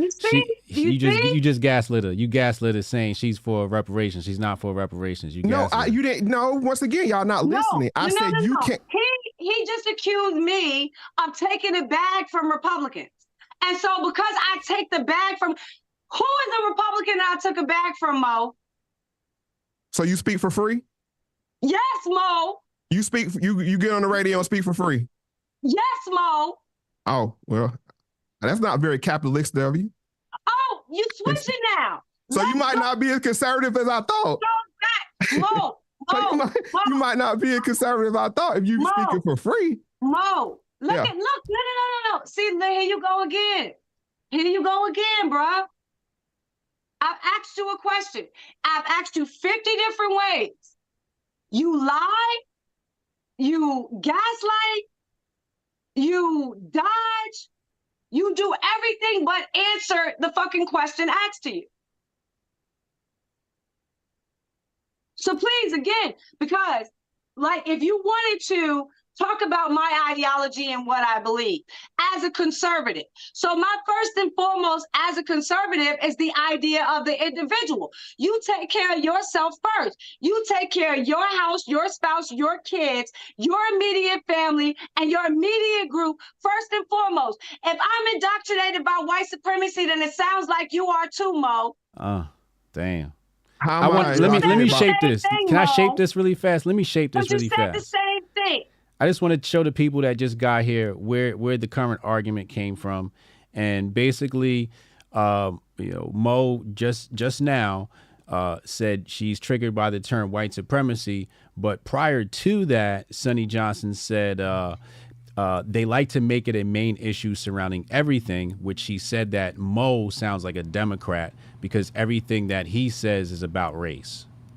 So no, everything he says is about white supremacy, and that's the only thing. I came in saying that. Yes. Right. And I came in saying that. I mean, it's not exposed. I also made the distinction as to what Mo would look at as progressivism. And what Mo would look at as white supremacy, I would look at and call it progressivism. And you can go and search my record of how many times I have said, instead of keep saying white progressivism, instead of keep saying white supremacy, call it by its actual ideological name, which is progressivism. So it is not that I get triggered by the words that you use. It's that I use a different word that actually has a political ideology attached to it. So in a political world, which I navigate in, I use the correct terminology for the field that I am in. That is progressivism. And you might call that white supremacy. I might call that progressivism. Like I said, Hotep might look at it like the banking structural system, or however he wants to frame it. And we all might have a different name for it, understanding we're talking about the exact same system. I literally said that in this show right here. Yeah. The point that you say progressivism exclusively, I say that it's the progressivism and the inverse of that. That's my point. I don't say it's the Republicans or the Democrats. I say it's both sides is the problem, and they're working in an orchestrated. Fire is hot. Yo, fire is hot. Did you know that ice is hot too? Ice is hot. And if you try to argue with me over fire and ice being hot, then that shows that you hate weather. You hate temperature. You don't like evaporation. If you want to argue with me that fire and ice are not both hot. I want to talk to the chat really fast. We're going to take a quick intermission, a quick segue. I seen somebody in the chat say this conversation is getting ratchet, and I don't like comments like that. And I want to explain why. I want to explain why. You know why? because it that sounds very feminine. It sounds like you got to say pause after that. That sounds really homo. No, black people have a spectrum of communicative expressions. Okay, write that down. A spectrum of how we express ourselves. And what we won't do is we're not going to bring that pilgrim shit to black people. You keep that pilgrim shit. That what? You keep that pilgrim. No. That what? You keep that. Let me finish. No, hold on. Let me finish what I was saying because I'm talking to chat. This is a segue. This is my show, damn it. I'll mute both of y'all motherfuckers.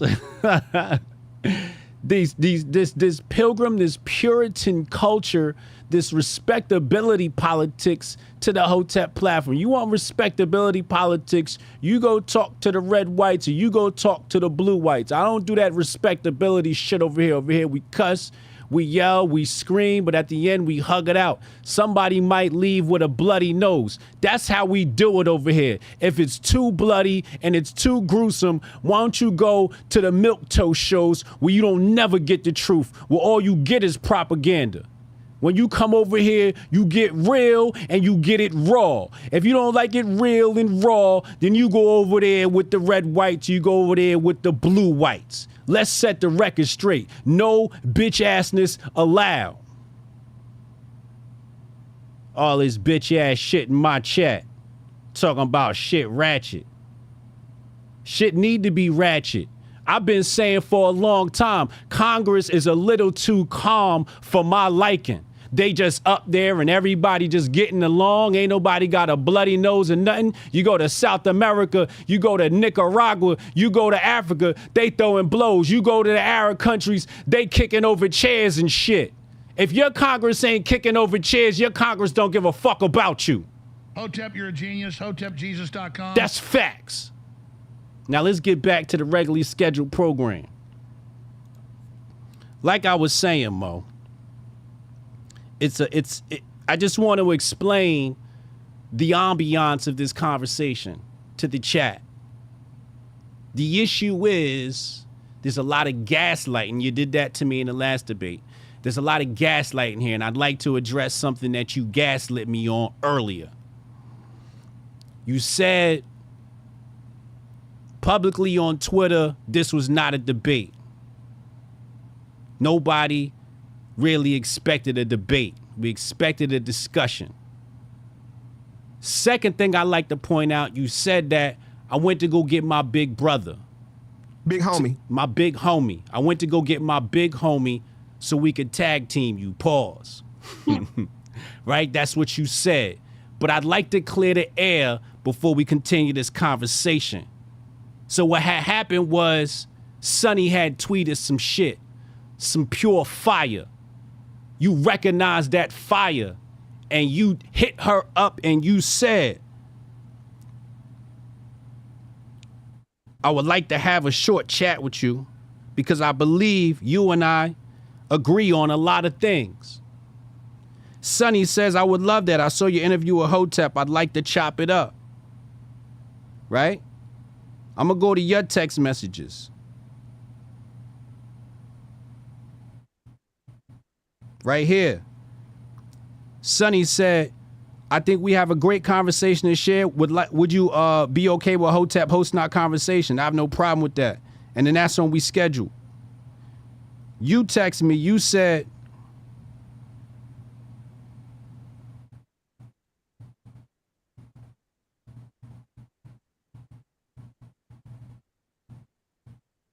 or did we, where did we communicate? Oh no, you sent me the text message.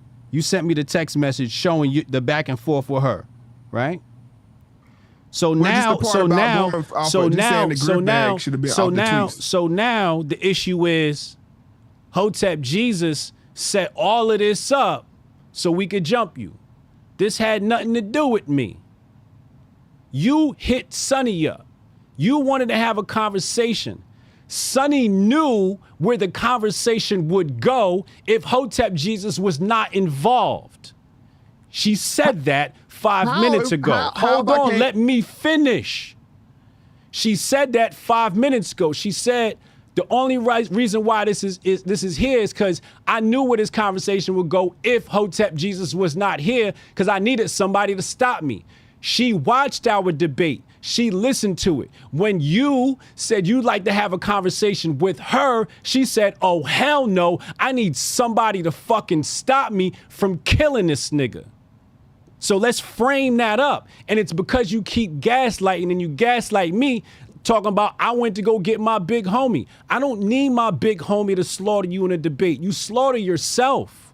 You have no points. All you do is gaslight people. And that's why I'd like to bring you into this conversation where you can provide some substance. But all we get is deflection and gaslighting. And it's unfair, especially to a woman, to accuse a woman of being indoctrinated and then follow it up with gaslighting. You said, yo, you indoctrinated. How? Because you said China, China, China. But Mo, it was you that brought up China, and you were wrong about it. You said China has no labs in America, and everybody knows China had labs in America. So not only did you gaslight her, you were wrong. And then now then what you did was you played victim. Oh, Hotep Jesus, you set this up so y'all could jump me. I came here to chill, and you said some nutball shit, and fucking Sonnie took your head off. That had nothing to do with me. Once again, why would she feel like she was going to take my head off when I came saying we agree on a lot of things? How would that be? I'm going to take his head off. We talk if we agree on things. That logically doesn't make any sense. Oh, I watched you with Hotep. I came under the premise to discuss what we agreed upon. No, I watched. And I kept trying to bring that back too, Mo. In that last interview, and so I knew what I would be walking into. And again, none of that. This is funny, right? So now the chat, like, okay, I know it's ratchet because of me, and y'all know I don't give a fuck. That's how I am all the time. But here it goes, right? The chat got me ratchet. He got me as a white supremacist. So what the fuck do I even come in? I never called you a white supremacist. Oh, if I'm indoctrinated by it, what the fuck does that mean other than? We all are. No. We all are. If you listen to the news, if you listen to the mainstream news, we're all. You owe that. You owe that to yourself, right? You keep that for yourself. You wear that as your armor. You put that on as your weapon. You do that. I ain't got nothing to do with white supremacy at all. I don't fuck with it. You can fuck with it. You can play with it. You can make it the center of your conversation. You can do all of that shit. What I specifically focus on is systemic racism. And that is racism that is actually written into legislation, practiced through regulation, or carried out through taxation with an enforcement wing of the government. That's where you find me. I'm in that systemic racism space, right? This outside thing that you are talking about, I don't play in that area at all because it doesn't have any fruition. You can't. That's my point. You can't play in that area because you know you'll lose all your fans. If you ever say white supremacy, you will lose all your fans, not just 200 of them. White people are superior. They're the smartest people. We have no mental autonomy, and yay. Like, that's what you got. And it's like, if I don't buy into that, then it's somehow I am the one that is indoctrinated. Like, that is the craziest shit I've ever heard in my entire fucking life. And to think, I will put this on everybody who has ever listened to me, ever watched me, ever saw how I move. When have y'all ever seen me need anybody to help me handle my business? Never. When have you ever? I said he needed you. Me? I said he needed you. Nah, I doubt that. Everybody know Hotep. I'm just saying, for that to be levied, when he did me a favor because I don't stream and he got the setup and all of our people are here for the Grift Report anyway, and it should have been a fire dynamic conversation. You call me indoctrinated. You call me a grifter. Hotep, I like, God damn it, am I going to make it to the grifting charts? Because evidently I'm a grifter now. You know what I'm saying? Like, you, every single chance you get an opportunity to strictly tell me what it is you mean by what you said, it ended up with you calling me a different name. And when I say no, what you're not going to do is call me a liar. What you're not going to do is impugn my character. What you are not going to do is shit on my legacy at work. Then all of a sudden it becomes a problem as well. So, like, nah, I don't play that. And I would like to ask, for the last time, what exactly makes me indoctrinated to white supremacy? Hopefully I'll get an answer this time. You got 120 seconds uninterrupted, Mo. Go. The way you're indoctrinated by, and anybody indoctrinated by white supremacy, is when you buy into this one side is going to fix everything and the other side is the problem. Like I said before, when me and Hotep actually had a chance to talk without being interrupted, it's a game of good cop and bad cop. Now, why are we getting offended when on this platform, everybody's called a grifter when they're grifting through the guise of politics? But when I say it, it's certainly offensive. I don't know. You know, I thought this was a free speech platform where we could say, there you go. You switch it. You switch that was 120. That was 120. You diverting yet again. Let him cook. Let him just go. Let him go. Let him make a fool of himself. Nah, I think I made my point. Like I said, this was a back door. No. This was a back door. That's why I explicitly. Hold on. That's why I explicitly. Just let him cook. Just let him cook. The question is how do you indoctrinate? How is everyone indoctrinated? One of the points that you said was when you say one side could help and the other side can't, or something like that. I think that's what you said, right? I said when you say one side is the problem and the other side can fix all of the problems, right? And not say, both sides are the problem equally. I don't, like I said, I am a political atheist. I don't believe in none of this bullshit. Only the individual can fix their problems. If everybody took that viewpoint and stopped looking for a savior and becoming their own savior, then we would get our way out, work our way out of this problem. But the fact that everybody's looking for, go vote for 45, he's going to fix it. Oh, he's coming back. Or, we got to stop the biggest threat to democracy. You know what I'm saying? I'm equal. If you look at my Twitter feed, I give it up to all sides. I don't have, and that's why I'm not liked. And I like being not liked. And the people that actually listen to me like me not being not liked. Because guess what? When I'm close to the target is when you get the most flack. And I'll turn the mic over.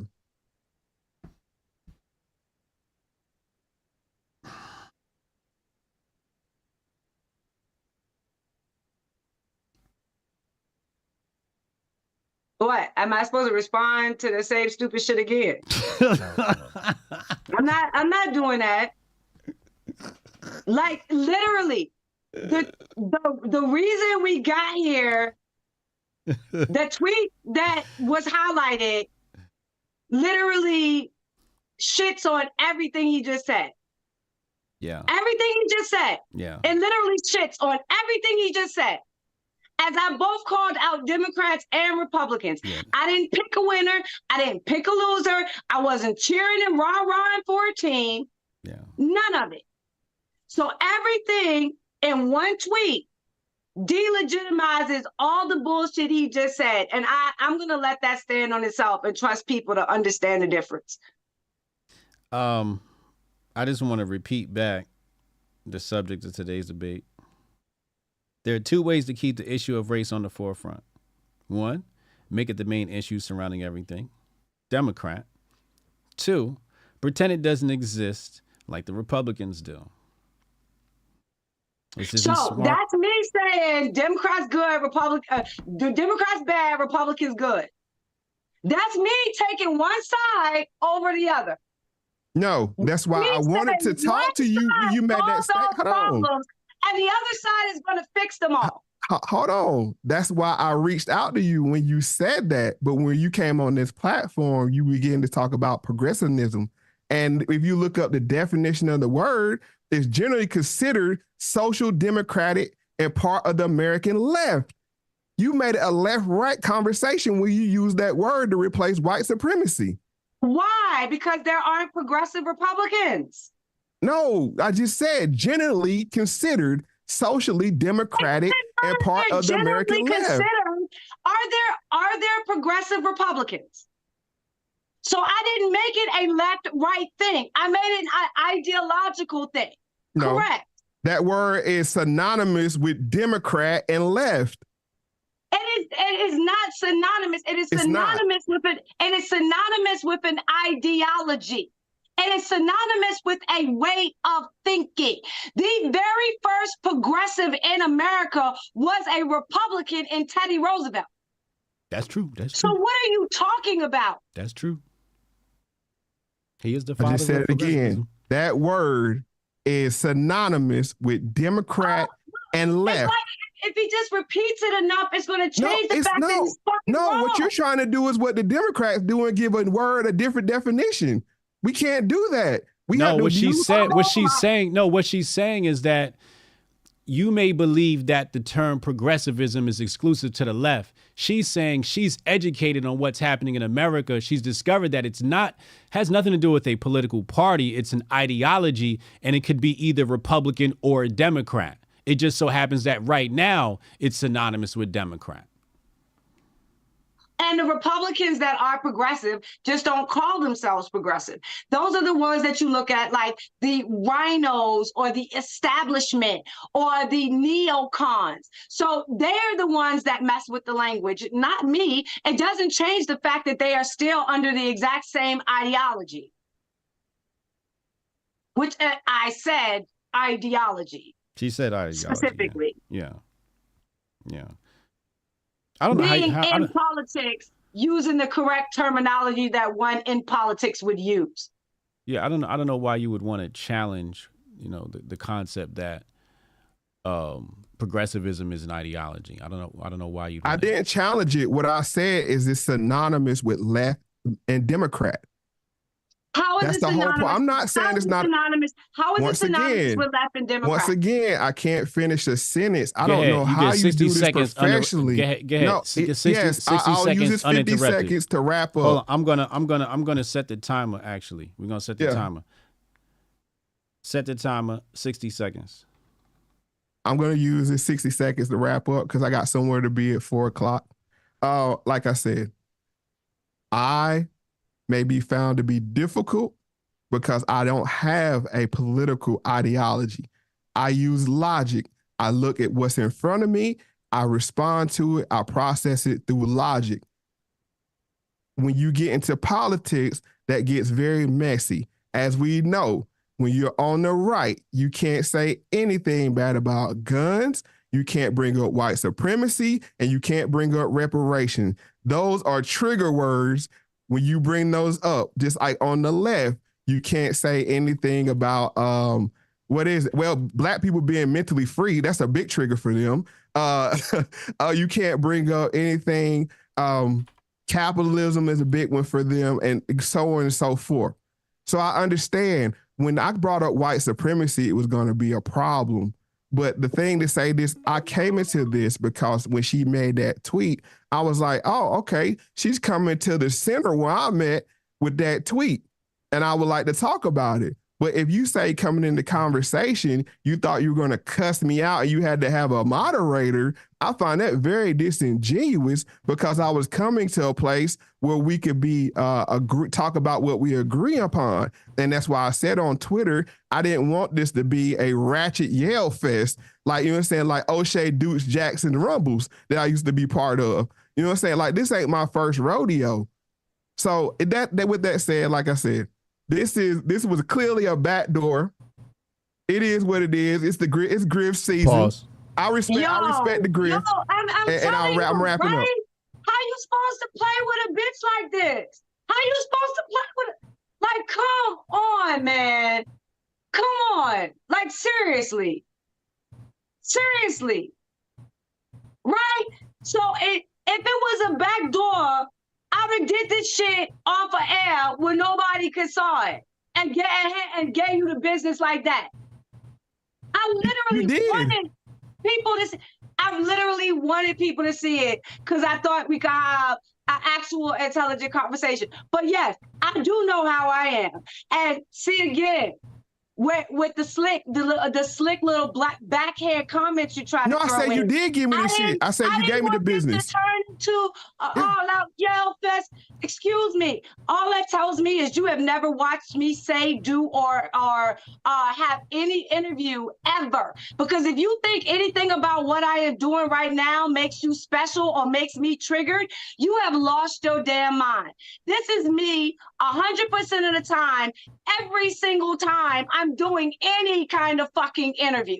This is not for you to feel special about because somehow my energy came out for you. No, boo-boo. This is Sonnie's energy. This is just how I am. And your backhanded insults are not going to stop that. Nor is this simple fact.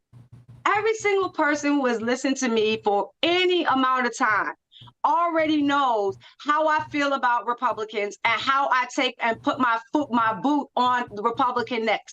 They can watch me when I go to CPAC. They can watch me when I'm in the White House. They can watch me when I go on Fox News. I have plenty examples of how I handle myself when I am talking about the Republican Party and how I handle any conversation related to them.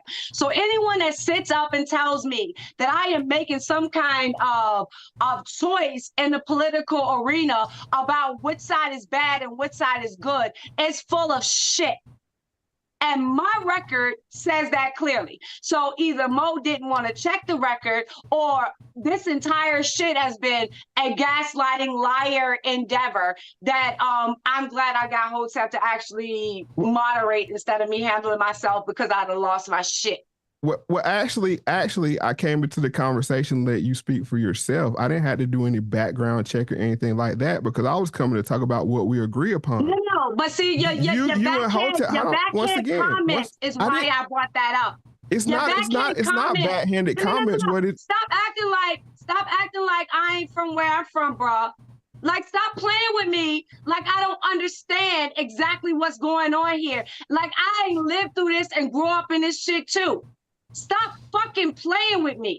I would rather, just like you said, when it comes to Trump talking about the oil and being like, no, we gonna come and take your oil. I like that better. At least be honest. I would rather have that from you. And fucking be honest. If you want to say that I'm loud, this, that, or the other, at least I have the fucking nuts to come out and say it instead of trying to backhand it, as you say, when it comes to leveling your little insult. Again, my skin is thick. I have no problem with your loudness. You don't bother me. I saw what you did to Hotep, so I was expecting you to do it now. I was hoping that you would just be a little bit better having me here as an influence on you, not him. But that's maybe my ego going a little too far. I'll take the L on that. But I'll be damned if you're going to sit and call me a liar. I'll be damned if you're going to gaslight me. I'll be damned if you're going to lie on my record. I'll be damned if you're going to lie on my legacy or misrepresent what I actually believe and stand for. Nah, I'm not fucking doing that. I'm not going to stand idly by and let you do that. Speaking for the record, let's just be clear where this conversation went off the rails at. Same way with Hotep Jesus is when I use the term white supremacy. And I understand that maybe... Like Moe, you have used that term 5,689 times. And I'm going to keep using it. And I'm going to keep using it because it's effective. You have used it. It's effective. Nobody bats an eye at that. The only person that thinks it's significant is you. The only person that gives it relevance is you. The only one that gives it power is you. I have been married to my husband 23 years. My daughter is in college. She's about to graduate with a double degree in chemistry and biology. Everything is good in my world, Moe. It's nothing that you got that's going to tell me how somehow you saying white supremacy is going to put some magical alarm bell off in my head. I never went to college, Mo. I have everything I have, never ever setting foot in the fucking college, Mo. So nothing you tell me about white supremacy is going to make me shake or quiver in my boots, because I did it my motherfucking self. Just like you said we should. I said the term, like I said, it's 4 o'clock. I fixed myself. I created a beautiful family.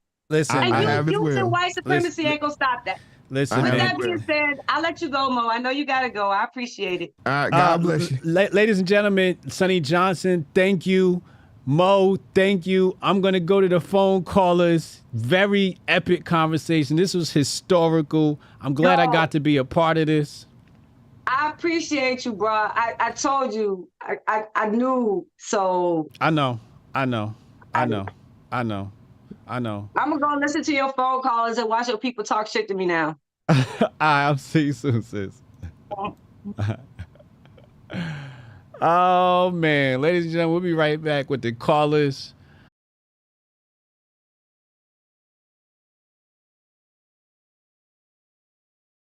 Man, that shit was so fire. The program crashed. I'll be right back. Envision a sanctuary where community and sustainability are the cornerstones of living. In this haven, every family is able to grow their own food, children flourish through homeschooling tailored to unlock their full potential, and education extends beyond textbooks, instilling self-worth and a deep understanding of the world around them. Here, goodwill isn't just an ideal, it's the essence of daily life, where respect for law and order harmonizes with the community's resourcefulness. This place isn't just a dream, it's a call to action for everyone who believes in a better, more connected way of living. Join us in building a future where each individual's contributions create a tapestry of enduring harmony and prosperity. Join us in Hotepistan.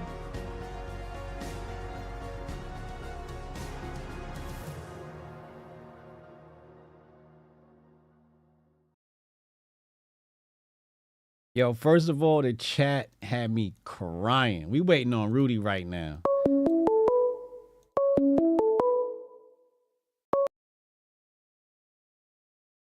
Call from Rudy the vet.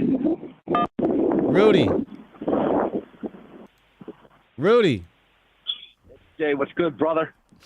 What's good, Joe? Hey, what a Friday show. We live? We live. I'm fixing the Rumble right now. Oh, you fixing the Rumble? What's good? Hey, look, man, that was fire, dude. I'm gonna take away a few points of this. First, Mo needs to get off of that white supremacy shit. It's the haves versus the have-nots. It's class warfare, dude.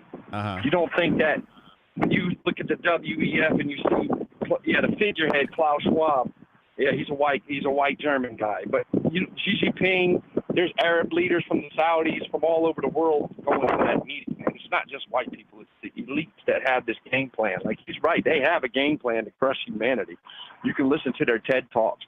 You can listen to Noel Harari. You can listen to what these people think about humanity and the world. But he also has Sonnie Johnson all wrong. Sonnie Johnson is in no way, shape, or form a Republican. She's a true constitutional conservative, dude. She doesn't fucking get down with either party. And the one that maybe more closely aligned with her belief system, she shits all over it because they don't stand up to the standard of a constitutional conservative. And over the years, from where I came into the show and listened, I realized that about myself, that I'm not no fucking Republican, man. I like the Constitution. It's a dope document. It was written with some good principles to it, but it's not been lived up to. Mo is absolutely wrong with the China shit. And China has bought and paid for half of our fucking government. Half of our government. Like Sonnie was saying, she had it perfectly. You don't think the CEFC deal that Hunter Biden got when they gave him $20 million for him and Joe, you don't think that had a lot to do with why we were taking our oil reserves and sending them over to fucking China? Mo's on this. Mo's on this. It's white people shit. It's white people. White supremacy. Nah, it's elite supremacy, man. The lizard brains he talks about, he doesn't realize that there's a lot of fucking white people suffering under the oppressive fascist government the one world government too, man. You know what I'm saying? Look at the Ukrainians, man. 500,000 of them are fucking dead. 500,000 men have died. A whole generation of Ukrainian youth dead. You know what I'm saying? You don't think those people are suffering under an elite program, not a white supremacist program, an elite program. So I thought it was a great debate, man. You know, I love to see Sonnie get riled up, but I have one quick suggestion. I got some fire next time. I could give a little to Moe and give a little to Sonnie. They can sit back, and it might be a little bit calmer, and everybody might get their 2 minutes in between conversations. But otherwise, man, what a fucking Friday, dude. The chat was on fire. Y'all are lit. I love the Hotep Nation, man. Peace to all of y'all, man. Have a great fucking weekend. The vet is out, brother. Keep up the good work, man. What an interesting conversation, man. And I'm out, brother. I love you, man. Hey, love you, bro. Appreciate you, man. Hotep and Bill. Yep.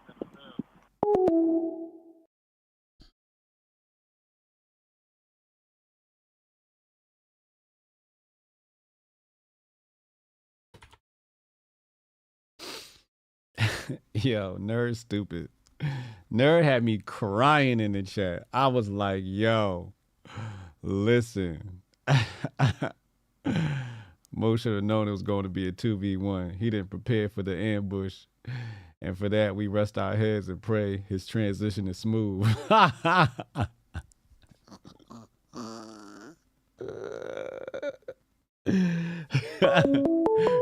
on, Nerd.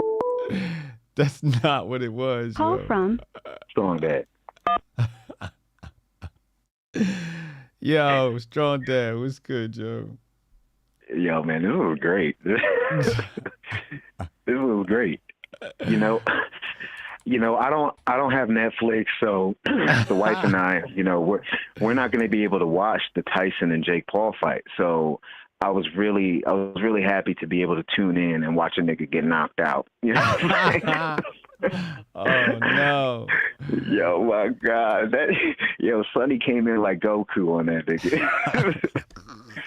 The craziest part is how many passes that he got to reform his argument or to reach the consensus he said that he was looking for. But really what I noticed is that I feel like he is the one who wanted to ambush. He wanted to take a uppercut swing at Sonnie, and he thought, I'm going to get her. I'm going to get her because she doesn't debate people like this, because he doesn't know her platform at all.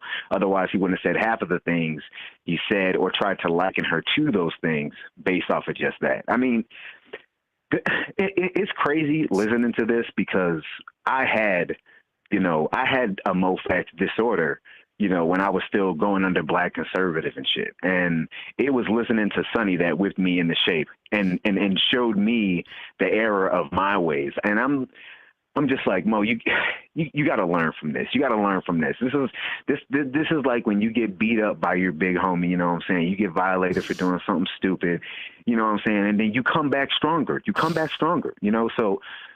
you think he tried to ambush Sonnie? Yeah.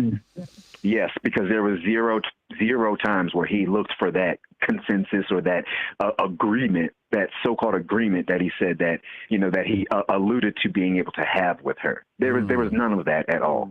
None of that. Really what it was what? No, go ahead. You said really what it was. Really what it was he took notes from the last debate. So instead of relying on, like Neely Fuller and the Black Codes to make his argument, he relied on the rhetoric from it, but used white supremacy in replacement of that rhetoric, of the name for that rhetoric. So he's still operating off of a very old handbook, off of a very old playbook.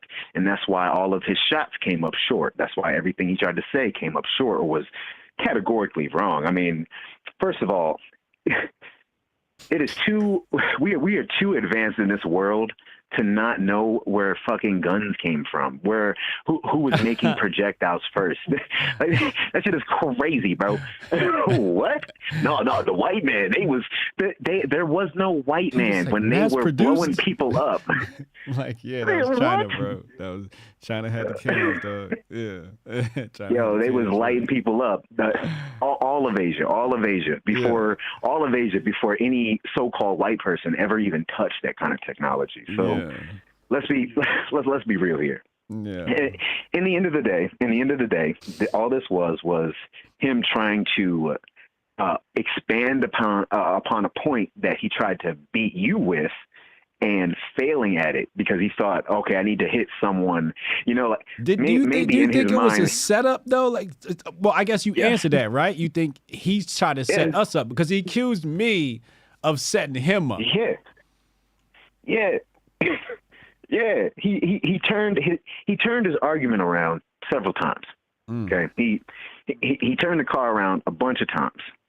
So many round trips, and each time he tried to say the same thing in just a different way. It didn't actually amount to, like a legitimate point being made, and it just showed that he was really just trying to find a way to shoot his one shot at Sonnie in a different, from different directions. All right, I'm gonna stand here, and I'm gonna shoot from this area. Failed? All right, I'm gonna shoot from here. Do you think he failed? Yeah, he failed horribly. Come on now. This was not a good idea. This was not a good idea. And I feel really bad because I'm not against, debates, but I don't like seeing black on black violence. And this was very, very, very sad. This was devastating. I don't know how he's going to recover from this. He's in the ICU right now. So.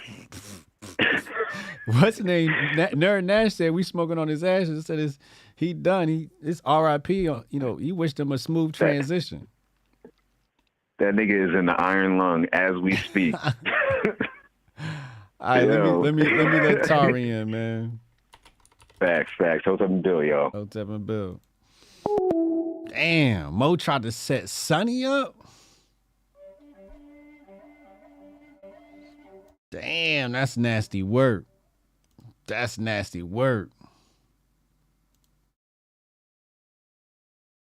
is nasty work, bro.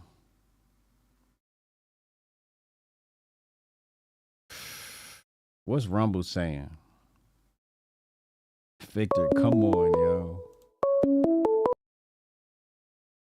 Call from Tari. What up? What up, cuz? That was amazing. It was amazing, right? Got your money's worth? Yeah, I enjoyed that. Yeah, oh yeah, for sure. I enjoyed that. Moe Factz. I mean, I'm not gonna lie, I be having a hard time with Sonnie's volume sometimes, but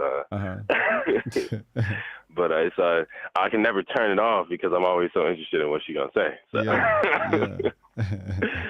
I mean, and for anybody that was wondering why Moe kept getting cut off, like, I mean, I have a similar problem whenever I get in debates or I guess back and forth with people sometimes. It's like, you can't let somebody start with a false premise or, other words, a lie, and then just continue to get their shit off. Like, you can't. Like, I mean, that's what I'm thinking. People in the chat are saying, "Oh, he's cutting them off. Hotep Jesus is not being fair," and I'm like, but like you said, he started with a false premise.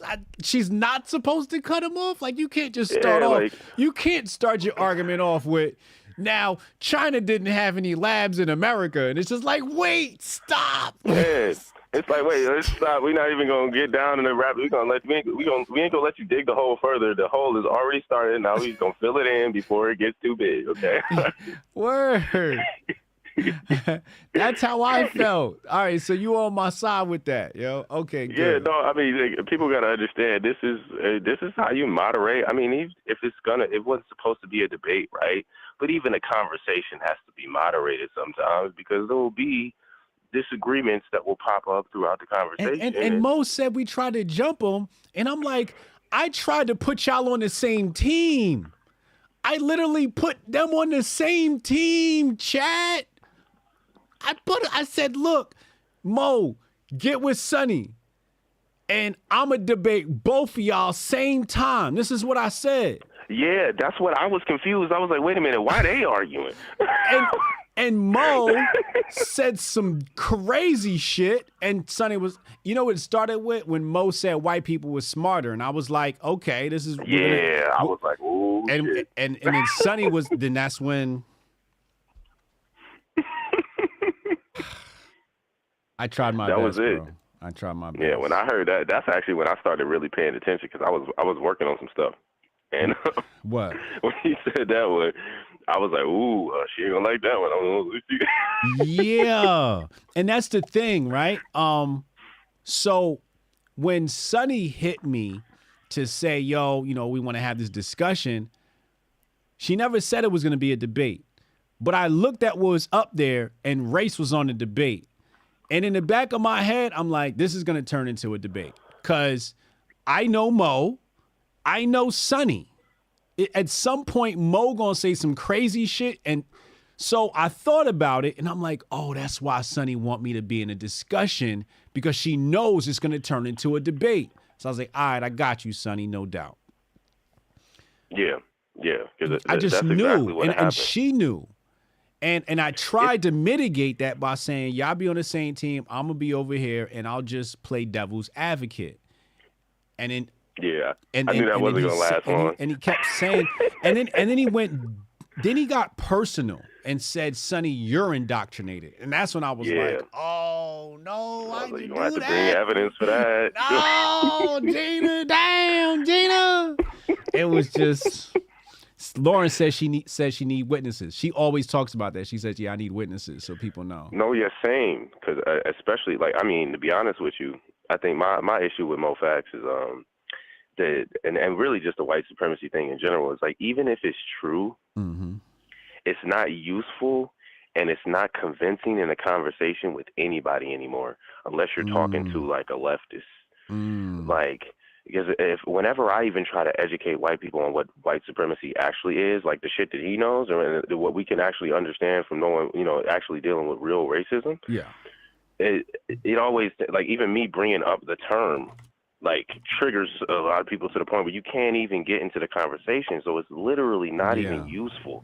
You might as well approach it from a different way. And it's just, I'm like even when you think you in, like-minded company, you gotta understand how to approach the conversation. Sometimes what you pointing at is the same thing. It's just what you calling it. And you might be able to realize that, but it's like, okay, then just bring that knowledge to the conversation. Bring that realization to the conversation and stop trying to hammer in what you think it is. Like, you know, you got to be open to that. Yeah. All right. Appreciate you, bro. Let me get to Steph, man. Yeah, man. Hotep and Bill. Hotep and Bill. Tari vindicated me. Thank you, Tari. Thank you for doing that. Because I'm like, how he's got to cut him off. The nigga he gaslit her. Like, that's what he did to me. Like, he gaslit me and then told me I was cutting him off. I'm like, no, yo, you gaslighting. And then he came in, he kept gaslighting. It's just like, Mo's opinions irritate. I knew they would irritate Sonnie. Mo's opinions, I knew they would irritate Sonnie. I kind of got that.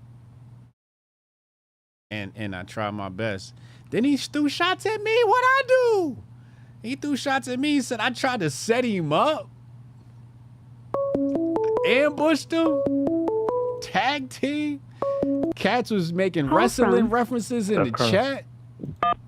Steph, what up, yo? Yo, what up? What's up, yo? What you think of the debate, man? Oh, man. See, and I had the expectation of it not being necessarily a debate, even though, just like you said, it might get there. But Mo, come on, yo. Mo, you fucked up, yo. Mo, you fucked up. And let me tell you why I don't like. Moe Factz has come on this platform and fucking dropped fire. Let's not take none away from him. Moe Factz has come on this platform plenty of times. You and him have had great conversations plenty of times.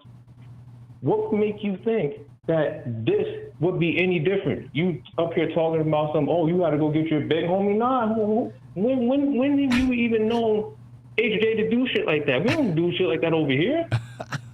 We have conversations over here. This ain't no Twitter FBA Spaces bullshit. We really have conversations over here. And facts. Talk to him. I'm fucking talk to him. Yo. Mo, come on. You know what I think? I think Mo is at the stage where he's kind of like getting ready to come in the Hotep. He just doesn't want to admit it. You know what I'm saying? That's kind of where I think he's at. Because because I understand when he talks his shtick, I understand what he's talking about. But it's like, yo, we're on another level. Like we see where you're at, but we're just kind of past you right now. You know what I'm saying? Yeah. Where he's at, we're not on that no more. Yeah, we're like past that. So it's like when you have those conversations or when you use that rhetoric, it's just like it doesn't work for us anymore because it's just like we've been there already. He said, "I went to go get my big homie." Like, bro, you have never conducted yourself in a manner where you needed to get anybody for any kind of debate. As a matter of fact, you're probably one of the only people that actually have like real conversations on it. You actually try to understand people, but see, I think this culture now of, oh, we gotta get a gotcha moment. Oh, I gotta outsmart you at least one time. Yeah. Like, you know what I'm saying? I gotta get Sonnie. I know Sonnie on fire. I gotta get her. I'm like, that ain't how you gonna do it. Yeah. That's not how you're going to do it. Listen, Sonnie is in certain conversations, Sonnie is goated. Yeah. So, and there may be some conversations Sonnie's not goated, but you know what? If you get Sonnie probably going to be like, oh, thanks. Like, thank you for teaching me something. You know what I'm saying? She ain't going to feel phased. Like, we don't do that over here, Mo. You know better than that. Yeah. You know better than that. We not on the type of shit over here. I'll debate Mo Dolo while I'm asleep. Ain't nobody scared of Moe Factz. You fucking shitting me? Are you fucking shitting me? Like, come on, listen. I went to go get my big homie, nigga. Who does he think he is? He think he bigger than what he is, maybe. Maybe he's got a big ego, which is not a bad thing, right? It's not a bad thing. He think he's so great. Hotep Jesus had to go get it. Hey, I made Hotep Jesus go get his big homie. Listen, I put it in the chat. I said his kufi got malware in it. You know what I'm saying? That shit was just all over. That shit was just all over the place. All right. You said his kufi got malware? Oh my God. We want to take him to see Kamar real quick. You know what I'm saying? Somebody in the chat said, I still want Hotep Jesus versus Destiny. Fam, that'll never happen. No, that'll never happen. Nah, I will never have a conversation with him. Nah. I don't have conversations with homosexuals. That's a fact. That's a fact, bro. Like, Mo, listen. I know you're in your Hotep adjacent phase, and you just gotta embrace this shit. We all on the same wave. You know what's funny? We all want the same thing. You know what's funny? Dr. Feelsgood said, because it's like, I'm afraid of the guy that won't show his face, right? Right. But I'm the scared one. Right. Listen, Mo, listen. You know what? Listen. We're gonna have to have a debate that end all debates, Mo. And you know what? If you lose, you gotta show your face. That's just where we. you're going to show your face, or we're gonna have to go on vacation together, or we're gonna have to check your passport. You know what I'm saying? We're gonna have to go to the motherland, something. You know what I'm saying? Yeah, we're gonna have to tell you, man. But shout out to Sonnie, man. I love when Sonnie comes on here and it's just like, yo, the fire never stops with her. You know, just I never have nothing to say after she finishes. Just like, yo, you can never add nothing to what she said, because it's just like down. Yeah, Sonnie kills shit. You know what I'm saying? And for you to engage with her, you just gonna have to put her on to some shit. Don't be coming up here with no elementary bullshit. Like, come on, bro. We passed it. We passed this, bro. We passed this, bro. All right, let me get the next call in here, man. All right. Hotep and Bill. Hotep and Bill.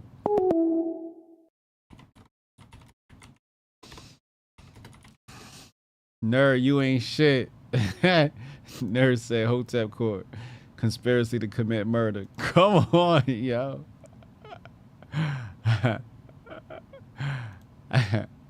Jay Pollan said Moe Factz can't show his face because white supremacy.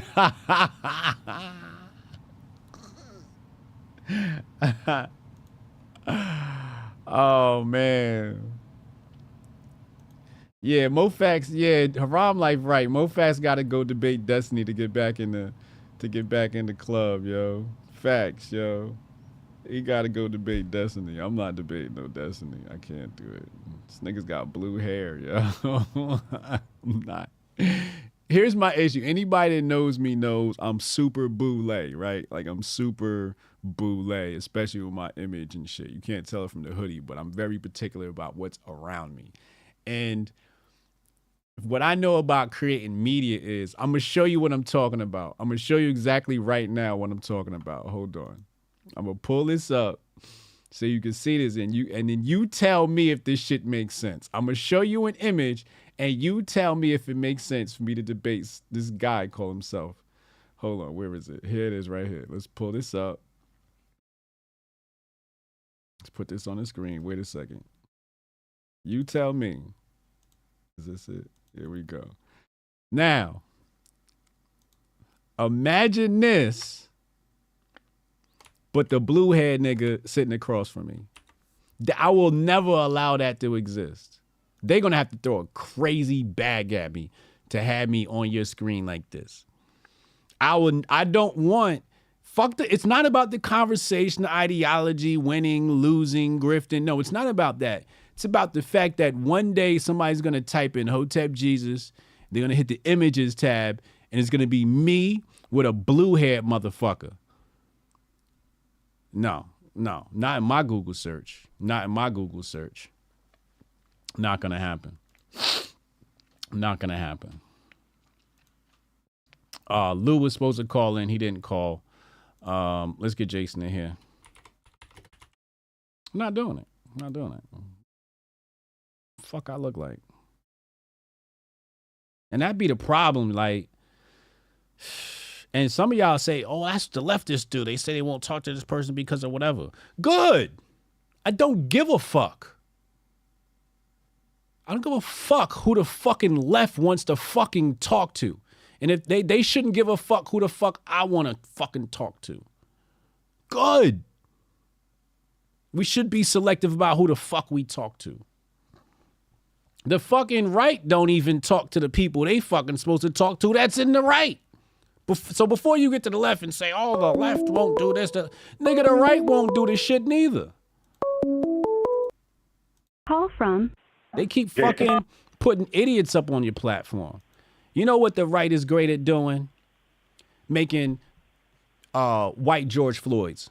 Hotep, you're a genius. HotepJesus.com. The right makes new white George Floyds. What they do? Kyle Rittenhouse had the issue. They inflated him. He put out a book deal. Riley Gaines, they came in, made her a hero. Fucking book deal.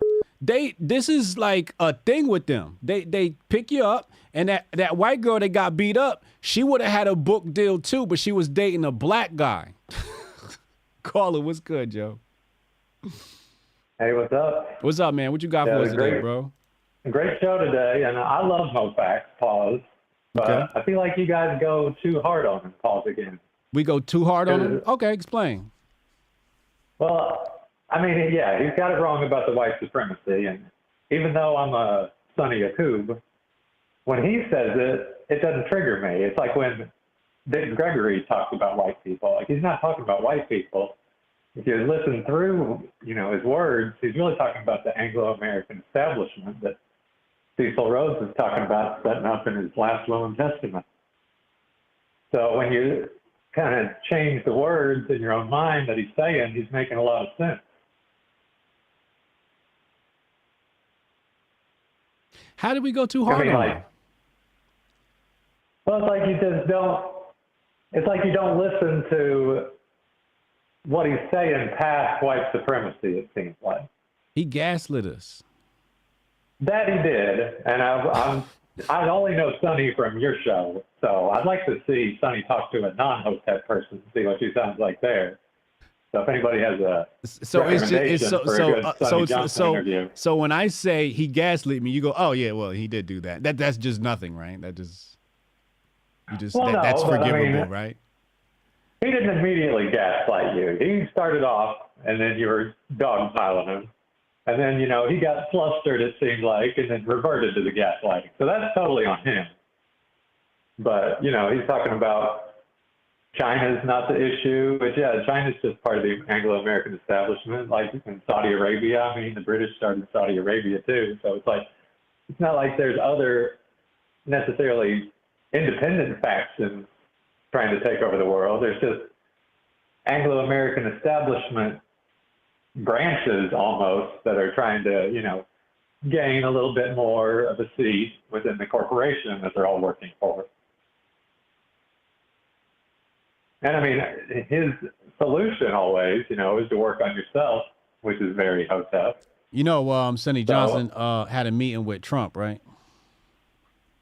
I heard that she was in the White House and doing something, which, I mean, I'm not a big Trump supporter, even though I want him to be the next president. I'm not going to vote for him, and I don't think it's going to help anything. I just like the entertainment value of him being in there. Mm-hmm. But, I mean, Wilbur Ross bailed him out of bankruptcy for the Rothschilds. And, I mean, Trump's a great hype man. He's a great marketer, but he's not like a businessman. I mean, his business is tanked. And, normally when you go bankrupt, they kick you out of your company, but they let him stay in the company because he's such a good hype man. So. All right, man. Appreciate you, bro. All right. Hotep and build. Hotep and build.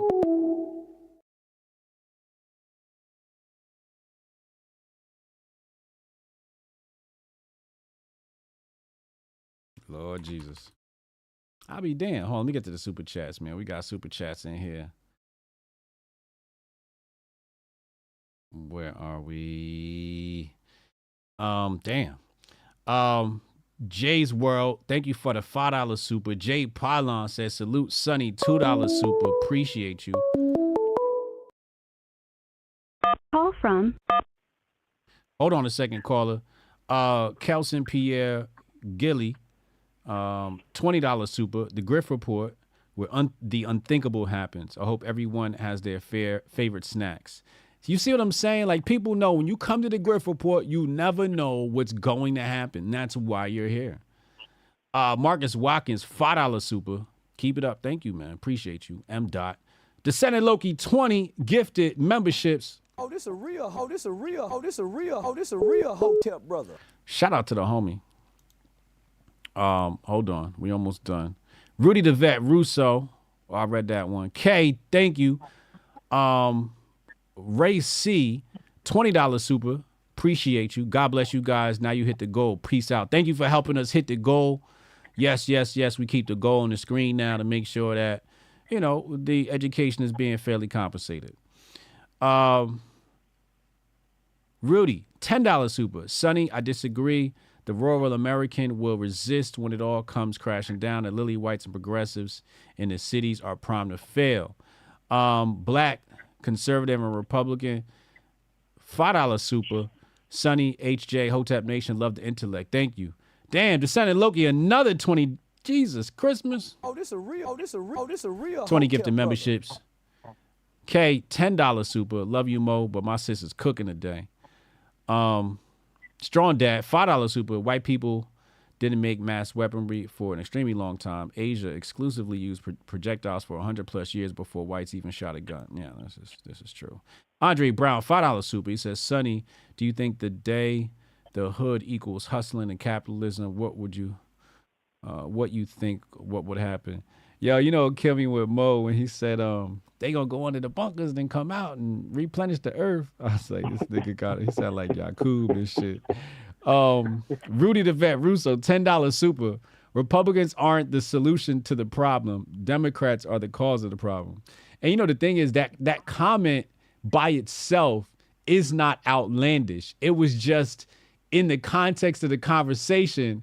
It was just like, yo, how did you jump from where we were in the conversation all the way to we'll repopulate the earth? It's just like, okay. Snoopy, $20 super. Thank you, Snoopy.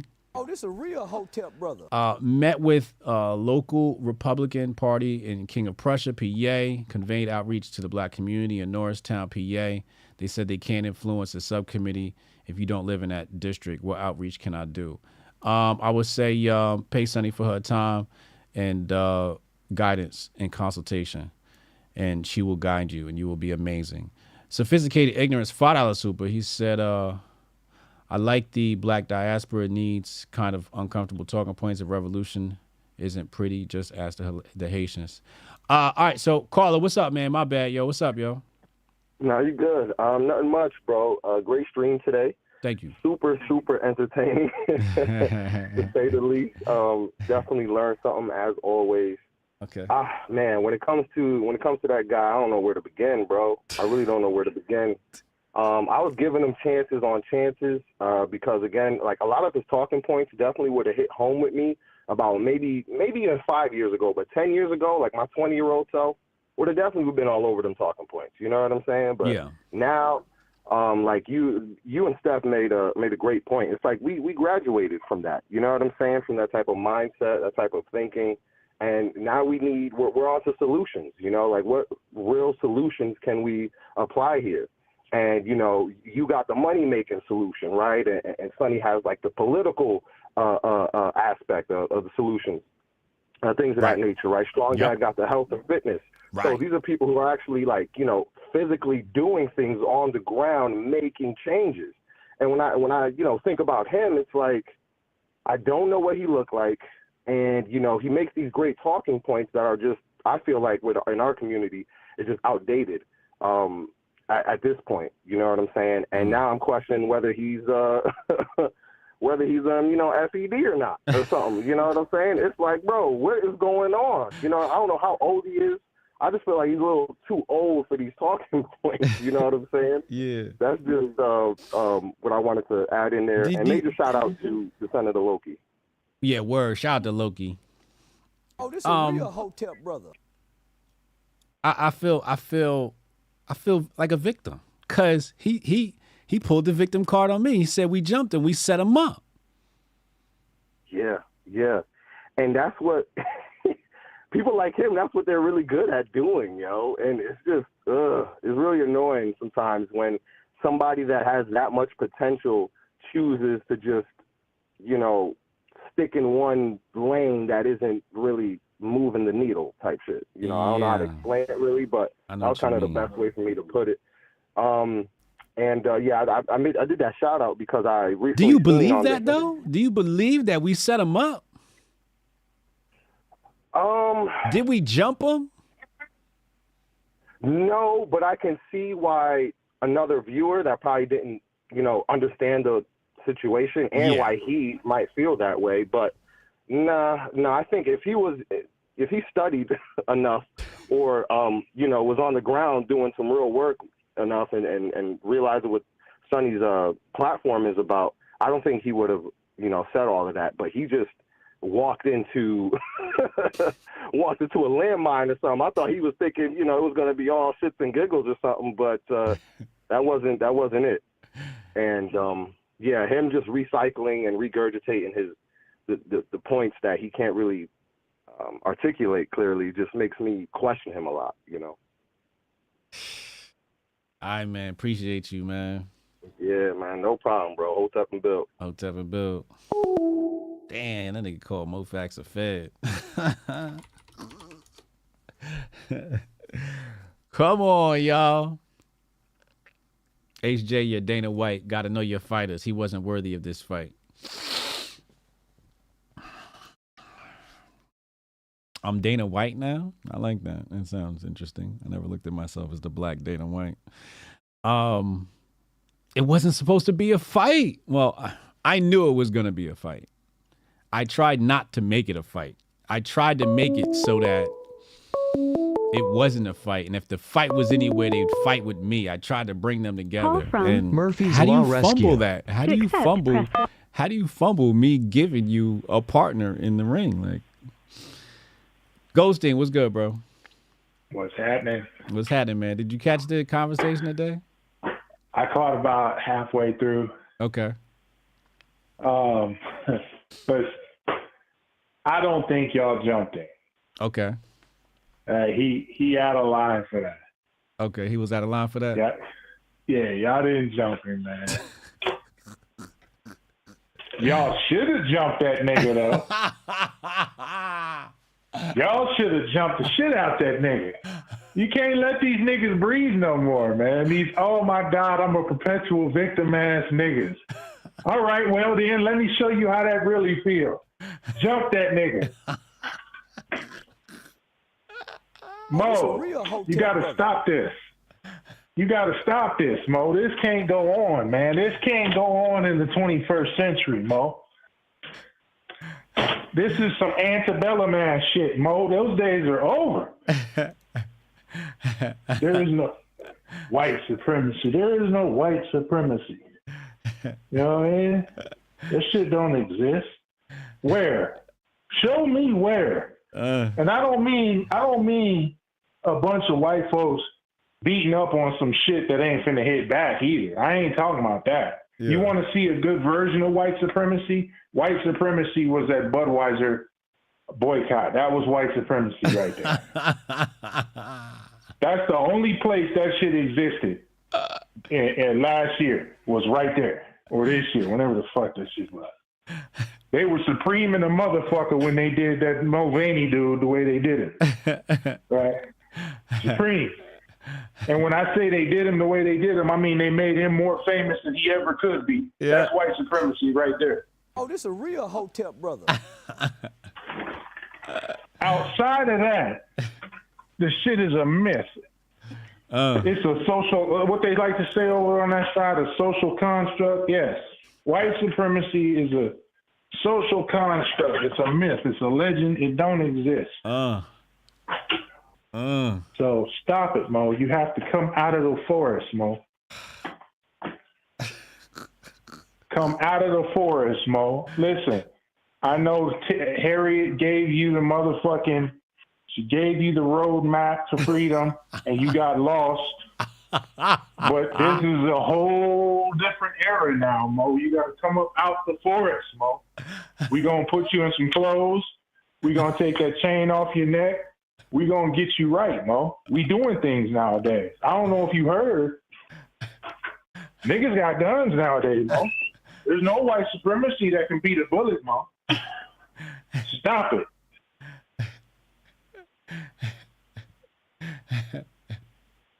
We don't have to live like this no more. We don't have to live like this no more. Oh, Ghostin, I tried to help him. I tried to be fair. Did that come across that I at least tried to be fair? You did. You did. From what I caught, it seemed fair. I just want to make sure, man. Listen, them niggas, boy, let me tell you. You get to fucking hitting too many good points, and it feels like you punching them in the stomach. They treat you like you punching them in the stomach. Like, you so goddamn attached. Your personality and your whole motherfucking makeup is so attached to a perspective that when somebody is like, nah, this don't exist, you feel threatened. You feel like your whole existence is threatened at that point. That means you got to come up out of there. You too close. You got to come up out of there. You got to breathe. He complained about being cut off. In a debate, if somebody makes a false premise, is that like a green light to cut him off, or are you supposed to let him talk, or, you know, like, should we let him just continue starting with a false premise and just keep going down that hole? It just depends. If it makes him look like an idiot, you let him go. If it starts to muddy the waters of the entire debate, then you got to cut that shit off. And that's exactly why you did it, because you didn't want the shit to descend into a fucking Twitter space. Correct. Right. Yeah. So, you know, you gotta fucking keep shit on track. Now, if he's just up there saying some shit, sometimes you gotta let niggas talk. Right. Because it's just like, okay, yeah. Was he gonna say something? Was he unfair to Sonnie with some of the jabs and all of that? Was he unfair to Sonnie? Yeah, but it's like the typical leftist shit. And I know Mo will say I'm not a leftist. You know what I mean? Mo, you're a fucking leftist. All right? All your shit comes from them. And what's crazy is all that shit comes from fucking Howard University. So I mean, it's an incestuous circle right there. They cook up the boogeyman. They serve that motherfucker to Mo. Mo take that motherfucker and run with it. Look, it's the boogeyman, y'all. and they just keep getting away with whatever the fuck they want to get away with. So you're saying his ideology, he's actually a leftist. He's not on the right. He's not a conservative. He's a leftist. That's right. You're a leftist, Mo. Damn. You're a leftist. That's white supremacy is a leftist motherfucking concept. Damn. Sonnie said the same thing. Sonnie said the same thing. Listen, one way or another, by hook or by crook, they gotta fucking allow your ass to believe that shit exists. Right? If you believe it exists, then that means it exists. They're supreme over you. And if they can be supreme over you and a handful of other motherfuckers, that'll allow them to make a supreme amount of dollars. Especially when it comes to Black History Month. They can just turn the fucking script and be like, look, we're not supremacists. We fucking put this black square on some shit. And then you like, yeah, we making moves. Meanwhile, you ain't doing a goddamn thing. And there's another thing about people, motherfuckers. Listen, what the fuck do you want, Mo? That's one thing I can't get from motherfuckers like that is articulate clearly what the fuck you want. What do you want? Yeah. For yourself and for your people. Articulate that clearly, all right? And then once they do, and this is the crazy part, once they do, you can direct motherfuckers to actual facilities that will supply it. And they're not even government-based facilities. There's something for you no matter what you need. No matter what you feel you need. Somebody's doing it. Somebody is doing it in this motherfucker. You can be like, okay, so now this is a fucking clear, concise list of what you want, Mo. Now, from 1 through 10, I can show you exactly where you can go to get this, and then you can show the people how to get this, right? And then once you do that, this nigga will still be like, yeah, but white supremacy is still what's got the motherfucking penny of bronze. I don't want the penny to be bronze no more. I want it to be silver. Or some dumb shit. They'll just make it up out of no fucking way. Because they don't know what they want. They don't know what they want. I try to draw it out of him, you know, like, I think his response to that would be something like, I want freedom from white supremacy. Yeah, it's going to be some vague, overarching, dumbass shit. Yeah. Like, I want world peace. Okay, yeah, nigga. A whole lot of motherfuckers wanted that. They wanted that before white people existed on this motherfucker. Damn. So I don't even want to hear it. This a real Hotep brother. Damn. It's always some old weird ass out there ass shit. Strong Dad said, for me, the craziest part of this was Moe Factz trying to say Sonnie is paid for. He could have at least done some research. I'm like, damn. Right. You didn't do you just jumped in and thought it was going to be good. This woman done sat across from presidents. You don't even show your face, nigga. You thought he was just going to come in. I'm not even going to debate. Sonnie, I am a motherfucking nobody. And I feel that I would be able to hold my own against Sonnie in a debate, but I'm not going to publicly do it because that just disrespects her motherfucking place in the pantheon. That I'm just going to come out of the woodwork and be like, I'm going to debate Sonnie. Right. John, this woman done sat across from presidents, man. She put in work. She put in work.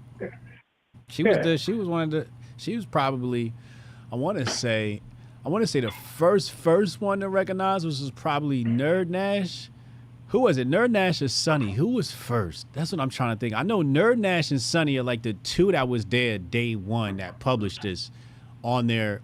She put us on Breitbart. And I remember when I met Shaka. I met Shaka Atmos in the city, and he was just sitting there in 42nd Street enjoying like, a snack or something. And I was like, oh shit, Shaka. We got to talk, and he said, what's your name? I said, Hotep Jesus, blah, blah, blah, blah, blah. And he was like, he's taken back because of what I said my name was. We got to talking. And I tried to, tell him like, yo, we got a link, da-da-da. He ain't paid me no mind until I said Breitbart. I said, yo, here go my article right here on Breitbart. He was like, what? He looked at the phone. He said, wait, who are you again? You know what I'm saying? But that's because it's Sonnie. Like, Sonnie's put in mad fucking work, bro. Right. Mad work. Mad respect to Sonnie. I don't know, man. I was hoping for a good conversation. I tried my best to make it. I'm not? Nah, not out of Moe, man. He ain't a fair dealer. He's not a fair dealer? He ain't a fair dealer. Nah, not when it comes to this debate shit. He's not a fair dealer. He's always going to fucking try and go off script. You say a thing that discounts his point, he's going to bring up a whole other motherfucking point. It's just bouncing around with this motherfucker, running in circles. And then, like I say, and that's mainly because you can't nail down what he wants because he don't know what he wants. And if you don't know what the fuck you want, how the fuck you gonna debate anything? You don't know what you debate because you don't know what you want. Yeah, you don't have no identity. Yeah, you gotta have some focus. She says, schedule it, Hotep. Let's go, Goldstein. Oh, you know what? I take that back, Dan. Now that you want to talk crazy, I take that back. I will debate you on the motherfucking. I will debate you on why Animal Crossing is a superior game to most other games. There it is. Oh, this a real Hotep brother. Oh my Lord. I love y'all, man. Y'all are endless entertainment, man. All right, man. Let me get the next caller, bro. Yes, sir. Hotep and Bill. Hotep and Bill. It's a Flowpex Friday. It's a Flowpex Friday. We got another caller coming in right now. Make sure you get your Flowpex. 30% off. 30% off coupon code exclusively here at the Grift Report. Hit that link in the description box below. Active men, if you hitting the gym, you want to start hitting the gym, that's what you got to do. You go to menoforder.com, get your flow, get your apex, get in the flow, start feeling like an apex man. All right? Apex is going to help your body stabilize and balance the testosterone levels in your body. Some of y'all might be a little low. You want to, you know what I mean? You want to help your body bring that on up. Who is this? Martian. Martian, you got to go in order, bro. What's up, man? What's up, Hotep, little nigga? Bro, Strong Dad funny as shit, bro. He said he see ghosts, but the ghost can't tell him where to find Bitcoin. What's the purpose of talking to the dead if they can't tell you where to find Bitcoin, bro? Strong Dad, he's shooting shots at everybody. Yesterday he took a shot at Uncle Hotep.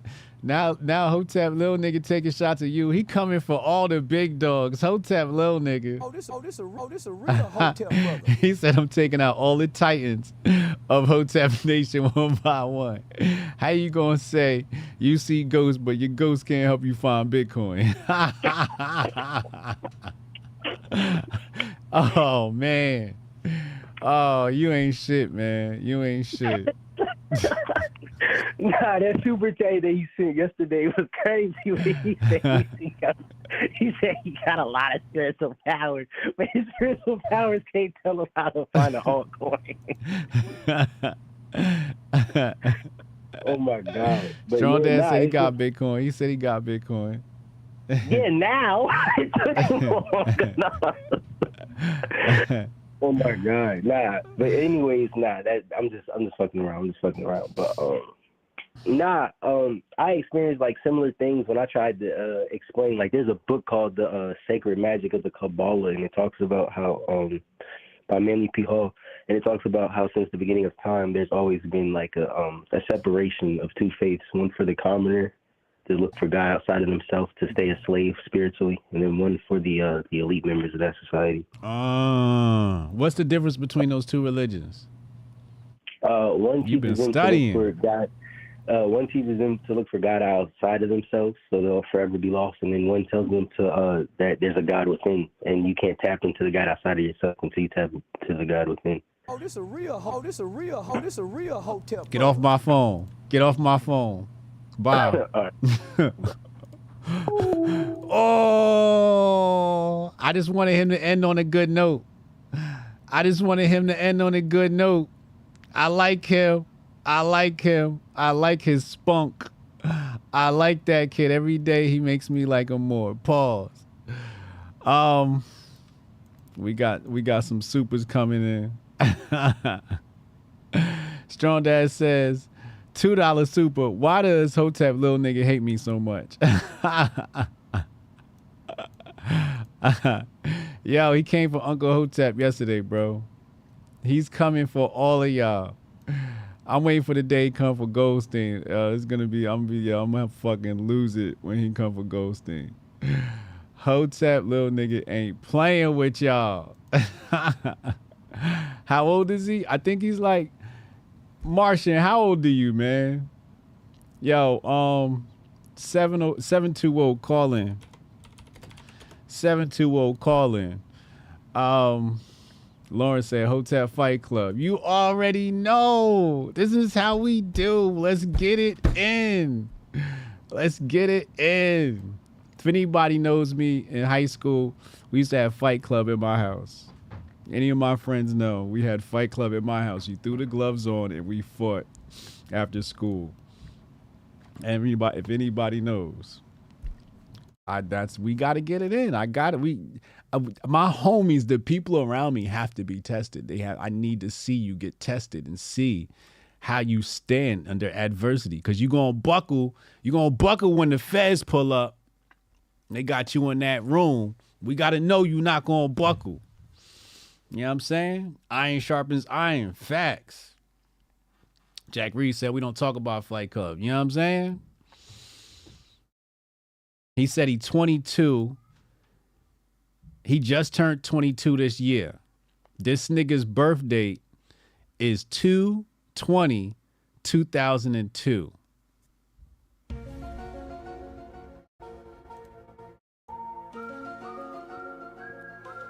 How many twos is that?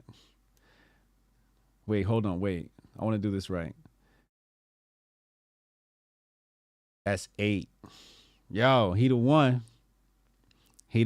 That's why his name is Martian. Yo, let me get some Martians in the chat for Hotep Lil Nigga.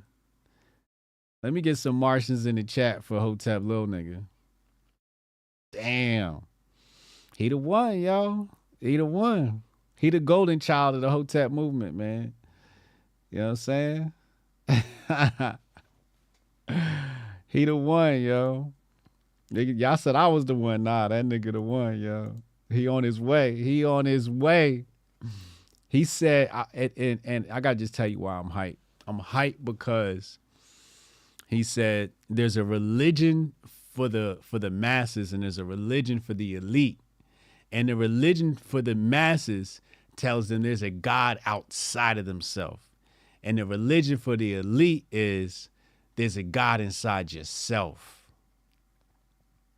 And the elite is not synonymous with the evil do-gooders of the Illuminati and lizardmen. No, the elite are the people that know. This is the 5%. This is the Hoteps.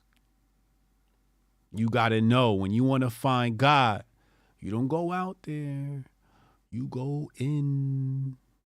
You do your visualizations out there. But when you want to find God, you have to meditate and you have to go within. The shit's deep. It's just deep. Strong Dad, man, he came at all the Titans. He came at the Hotep Titans. He came at He came at you.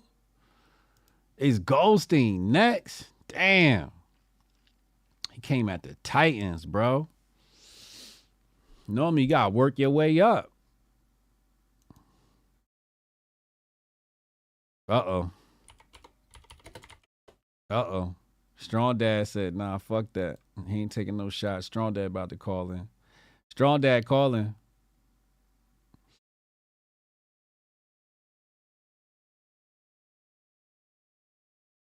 Victor said, didn't miss nothing, Laura. Sonny bitch slapping Mo. Why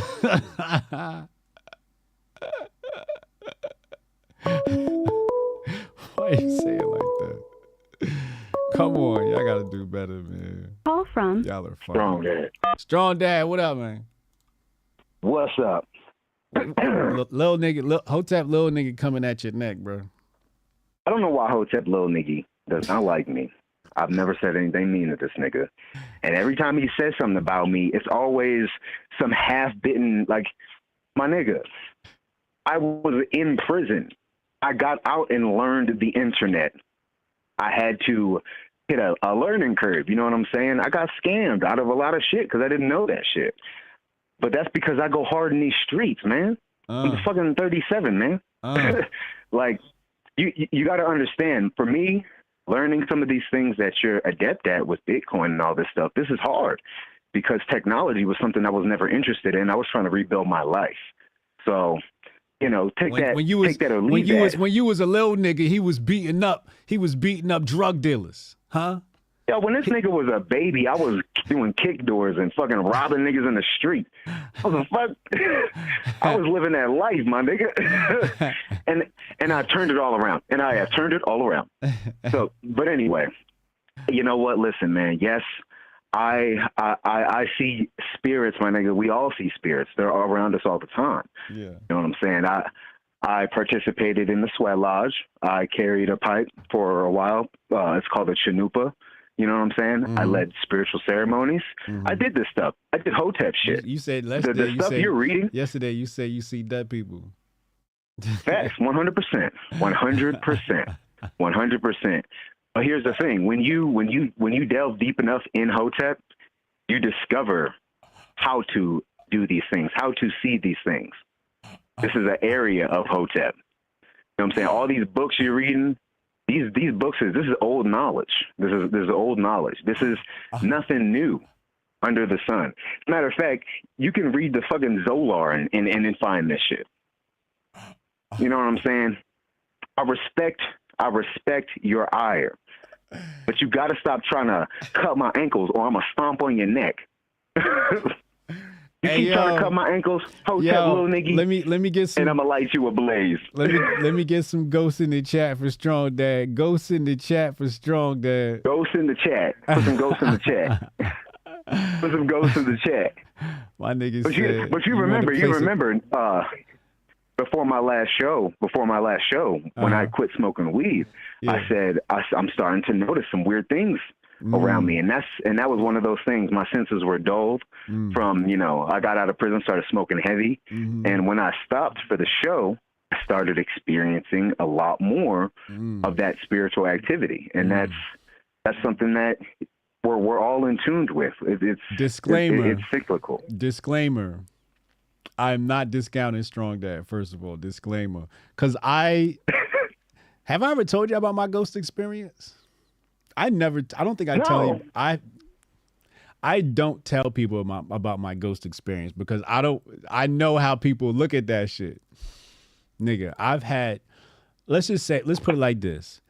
Where I grew up, that area was native territory. And there were restless native spirits there. And our house was so spooky that, like, guests that would stay with us would be like, they'd say like, yo, were you in the, and like, no. And me, my mom and dad, we look at each other like, don't say nothing about the ghost. Don't tell them it's a ghost. So it's like, the way my studies go is we may have interactions with them, and a lot of that has to do with how safe they feel around us. And you can communicate with them, not like how we think of communication, but if you're inviting, you can definitely invite spirits into your cipher. You could definitely do that. Yes. Shit. Yeah. Yo, they said, Carlos Africa called you Ghost Dad Protocol. Yo, hey, sometimes they visit you in your sleep when the veil is really thin. You know, this is when the numbers are right, when the days are right. Sometimes you're able to touch that reality. So that is a thing. You know what I'm saying? So when I talk about like the spirits of an area, if you can't feel the vibes of an area in that way, then you have a problem. You have to open something up within you in order to understand that. That's a whole part of you that you have not touched that can actually send you further into your spiritual studies, into your manifestation abilities. It's not just all you, as you know, as he described, right? Outside and within, right? There is so much to learn from understanding just that. You know what I'm saying? I love that shit. Ghost Dad Protocol for sure. But Hotep, little nigga, I like you, man. Why you keep coming at me, bro? Man, you and Goldstein. First it was Goldstein, then it was you. And I respected that Goldstein did it because he had an aim. He was like, I need to be Grifter of the Year. I need to punch this strong nigga in the face. You know what I'm saying? Which is fucked up because Goldstein's like 100 feet taller than me. There's no reason to punch me. There's no reason to punch me, my nigga. I'm 5'11". You know what I'm saying? Yo, and Hotep, now Hotep Lil Nigga. He trying to come up in the power rankings, man. Why do people attack me to come up, bro? Listen, you wanted the Titans. I when have you sitting long since retired. When you at the top, niggas is gonna take shots. This is the cause. I am strong dad. I'm just here to do dad shit. I'm not here to fight y'all in the league in Mortal Kombat, man. I'm not trying to end up like Moe Factz, bloody in the streets. I'm trying to survive. That's all I got, man. I love you. Hotep and Bill, man. Oh my God. Here we go, Dre Brown, my nigga from the island. Let's see what he got to say. He better be on fire today. Oh, man, y'all are crazy. We hit our goal. Thank you for hitting our goal. Appreciate you. Hotep. That's love. Did I miss one? Okay, no, that's the same one. All right. Insane today. Absolutely insane. Strong Dad just here for the dad jokes. Word.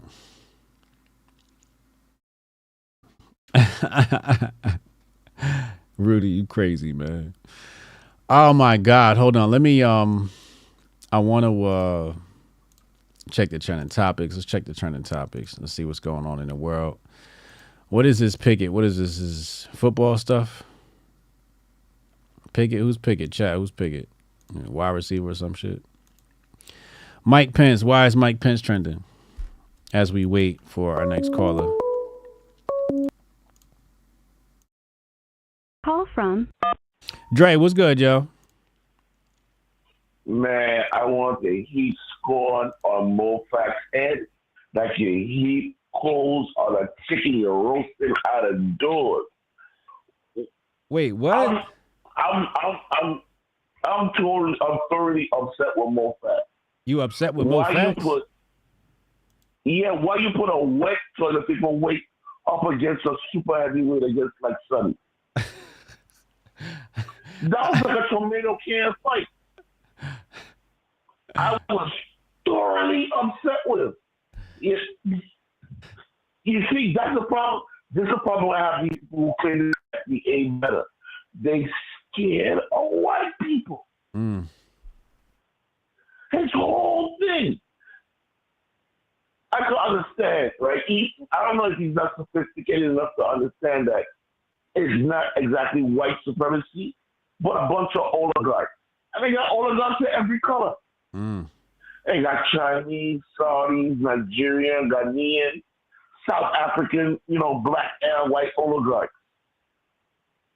But he seemed to put, he seemed like he put all his fear into one part, supremacy, white supremacy, that when they got other things that's happening around us that is literally destroying the white man's hegemony under control of this planet, period. I don't know if dude never heard about the term Chinese century, but this is supposed to be a Chinese century. Period. I don't know if you never heard that. You know what I mean? Century? The communists, they already put it. Yeah. Like, this is supposed to be 21st, this century here, I don't know, 21st, 22nd, I can't remember. It's supposed to be the Chinese century. Mm-hmm. They already know plot and plan this thing out to give all the world's economic control to China. This country, really and truly, America has been over for years. We, the hoi polloi, even the so-called smart 5%, has not realized it yet. The long-term, I've heard about a long-term communist plan, and as far as I'm concerned, they already got all their pieces in place. Yeah. And waiting for the big news to check this. So why are you upset with Mo? Because as a grown man, you can't put all your boogeyman business on the white supremacy. Okay, but besides that,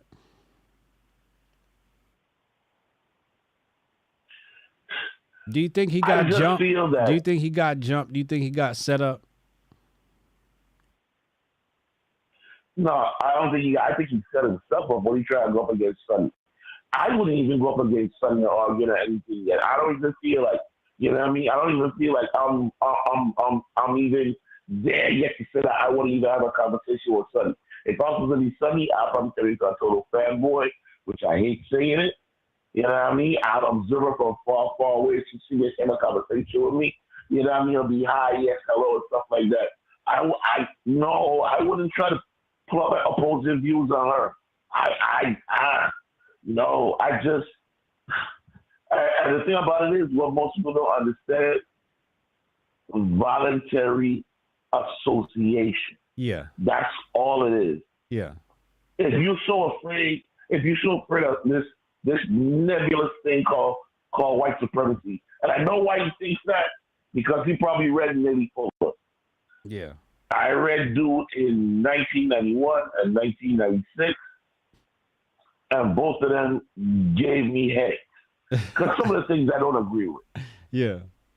You know what I mean? Would have produced justice if I kill somebody that tries to kill me to produce justice, I would kill myself. Now, that's insane. So every time I got to that point, my spirit just wouldn't let me go any further. You know what I mean? My spirit would not let me go any further. Right. As for the dude that's born on all them tools, I think he ain't coming after him. He sees Strong Dad as somebody, you know what I mean? Somebody that, you know, he can position himself against to strengthen himself and increase his knowledge. I don't want to say suck his knowledge up for him because, you know, y'all folks who are afraid of certain words keep on saying pause. I ain't got to say pause because I'm not afraid of my masculinity. I'm not going to, cut my speech or break a banana in my hand and eat it piece by piece because I'm afraid of somebody going question my masculinity. I know as a man, plain and simple, Rastata, even though I ain't got no hair on my head. I know me, I know as a man, so I ain't got to say all that pause stuff. But like I said, he's seeing Strong Guy or somebody. You know what I mean? If he get a discussion with him, he could learn. He could learn. Yeah. Exactly. Yeah. Exactly. Yeah, man. But like I said, I'm glad to see Sonnie. Sonnie is the reason why I went and got serious because I listened to a show there religious Let me stop fanboy. Let me stop being a fanboy. Now you got a fanboy. Like I said, you got a fanboy. You got to. Nah, I can't. She can't. She's married. And I come from. I don't want to be a woman stealer. So yeah. I ain't want a fanboy too hard. So, so no disrespect to her or her husband. So. But but like I said, I'm always glad to see Sonnie. I hope that Moe Factz learned a little bit and learned that understand the world is bigger than this myopic view of the stuff that happens to black people. Because if it was If we had the internet 9,000 years ago, everybody would have been complaining about us. Mm-hmm. Facts. So you have to understand that time itself, even though it's linear, is also like a cycle. Mm. You have to understand. You know what I mean? Yeah. Today you gonna eat the soul and the gristle. Tomorrow I'm gonna be enjoying the sirloin, and you gonna be enjoying the gristle. We just in the gristle thing right now, and because black people, we are I don't want to say superior, but we so good that we season that gristle and we still living good and moving good off of the gristle. Mm-hmm. Mm-hmm. So when we get back to the sirloin, everything's gonna be a billion times even better. So I understand that, yes, I mean, we got certain things lined up against us. But the main reason why we got certain things lined up against us is because we're playing with somebody else's ball when we have we had our own ball, we had our own table and everything, but we decided to fold our stuff up, puncture the hole in our ball and go play with somebody else's ball and go deal with their rules. Yeah. Once we get back into the mentality, once we get into the mentality that we can set up our own stuff, it's not going to be fly to start with. It might take another 100 years.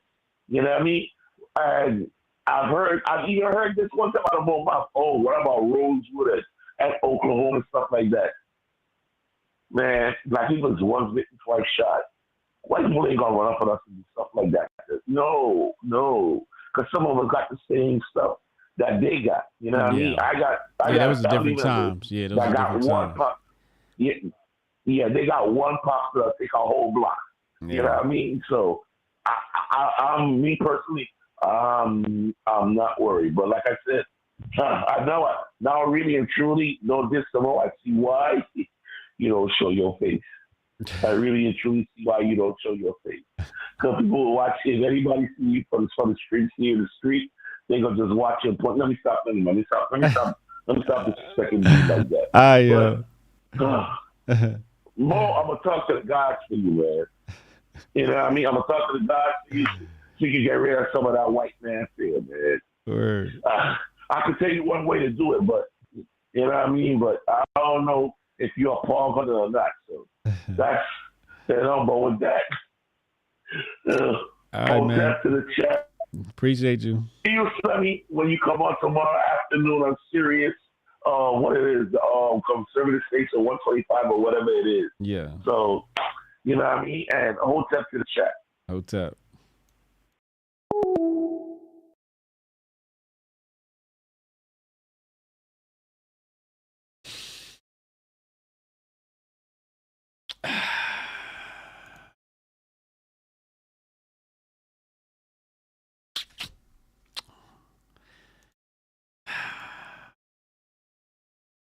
Another classic.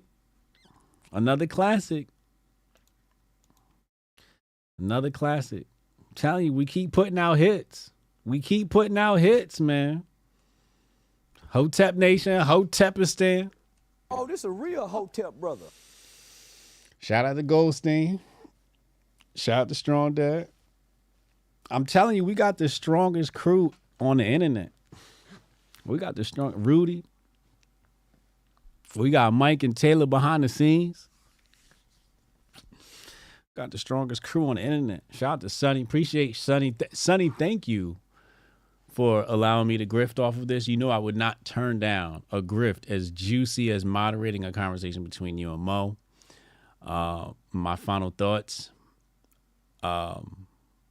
It's quite a conundrum for me because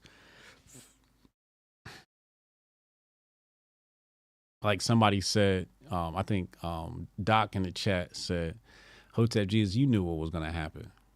And that's like, it's different from what you hope something will be, but because you know people, you know what's going to happen. So you know what's going to happen. So you're like, all right, we don't want this to happen. So how do we sort of mitigate this, right? And it was just like, all right, I thought about this long and hard.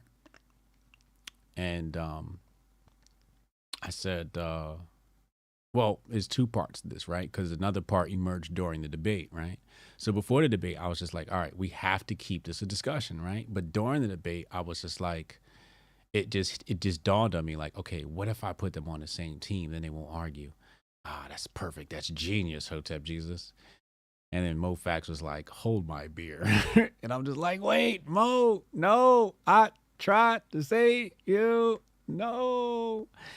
And then to, add a plot to the story, me trying to keep it from going into a debate, I became the bad guy. When that part happened, I was like, yo. I started laughing because I was like, yo, this is just not real. This is no way this is life. There's no way he just said that. I went and got my big homie and I set this up. I think what it might have looked like was, I was like, yo, but he hit Sonnie up though. It's not possible. He hit Sonnie, right? Isn't that how it went? Hold on.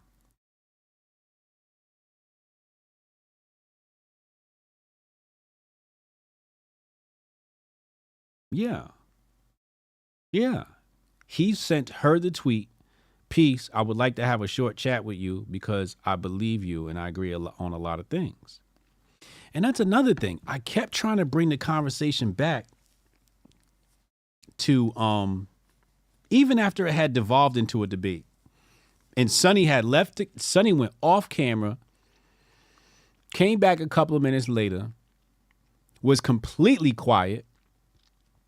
I tried to, help Mo, just, help him make some points. And I kept bringing it back. Democrats, Republicans. I pulled that up a few times. Democrats, Republicans. And he kept going somewhere else with it. And I'm like, you sent her the tweet and it was Democrats and Republicans. And I was just like, well, what was the conversation about? I don't get what the conversation was, because Sonnie said Democrats make everything about race and Republicans try to act like race doesn't exist. So she was calling out both sides. And then Mo was talking about how people take one side. I was like, well, yeah, like some people do. That's not Sonnie. But it was just like, what was the point of the discussion if you're just going to come on and reiterate? I thought he had something more to add, like some ammunition to that conversation. And then another highlight moment was when Sonnie said, basically called him a Democrat. He's like, all your talking points are from the left. When she said that shit, I was like, oh shit. Ding, light bulb went off. Oh shit, that nigga do sound like a leftist. Something I hadn't picked up on before. Or did I? And I just forgot. That was just like an epiphany for me. I was like, wow. And then, yeah. In that scenario, right? In her scenario, make everything about race. He brought up, white supremacy. And that's a racial thing, right? That's race, right? The conspiracy theory. Oh, the conspiracy theory part was crazy. What was we talking about? And then he just jumped right into, they're going to go into the bunkers and then repopulate the earth. And I just wanted to understand, that was like a real grandiose thought, but it wasn't grand. Again, it's not grandiose. Like that thought's not grandiose based upon itself. It was just like, we talking about Democrats and Republicans. This nigga's not talking about end of earth theory, and it's just like, wait, hold on. Like, what conversation we having right now? Is this the Sam Tripoli podcast or is this a conversation with Hotep Jesus and Sonnie Johnson? because Sam Tripoli, he get with you all day on that stuff, right? And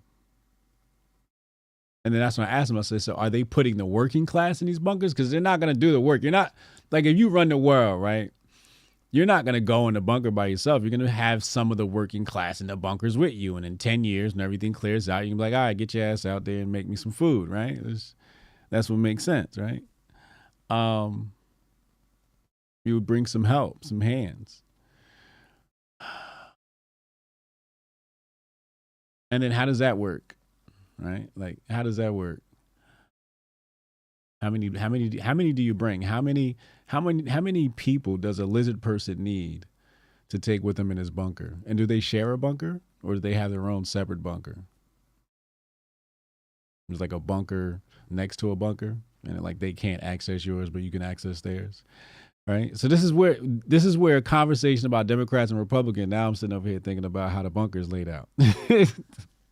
This is what Moe Factz does to a conversation. He turns the shit into something that's just like, I don't know, something else. Stewart says he is what the general public thinks of when you say Hotep. Damn, that's crazy.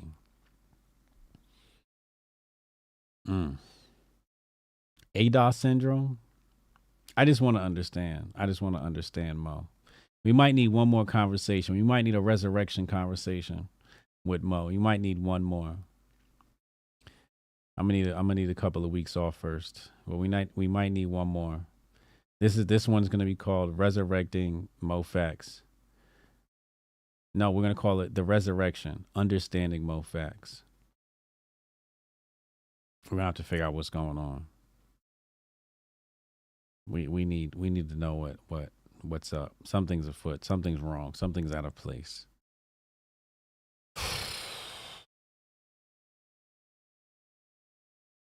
I had a really good question, and I didn't get to ask it because it just. Now I'm thinking, like, is that even a good question? Because how would he even answer that? That could have went left quick too. Put him in a conversation with pro-black Proud Boy. He may not survive. Oh, protocol. Come on, man. Damn. He said you gotta debate the DJ. Damn. Y'all niggas gotta debate my DJ, man. Nigga, you can't debate me. You debate my DJ. That's crazy. That sounds crazy. Now I gotta put an album out. I gotta put a record out. Stewart said Daddy Boston used to be like Moe Factz. I was never like Moe Factz. I could pluck any one of my old videos. I'll sound nothing like Moe Factz. In fact, let's do that right now before I leave, because that's a crazy statement I can't let stand. Let's just type in here. Let's go. Let's go here.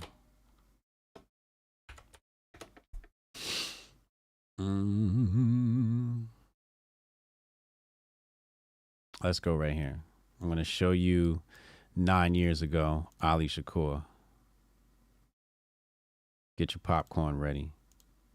I'm going to show you Ali Shakur. We are nothing alike, okay? How dare you? How dare you?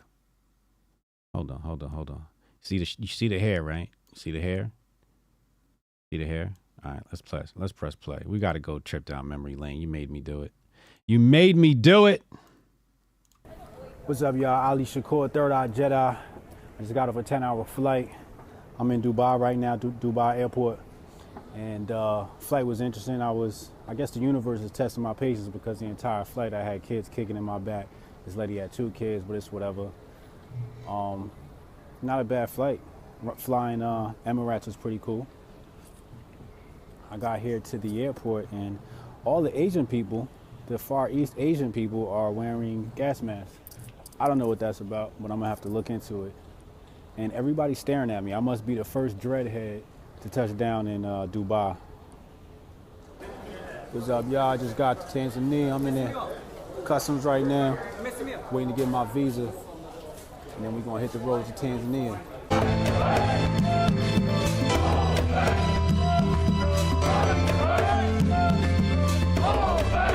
At the risk of sounding crazy.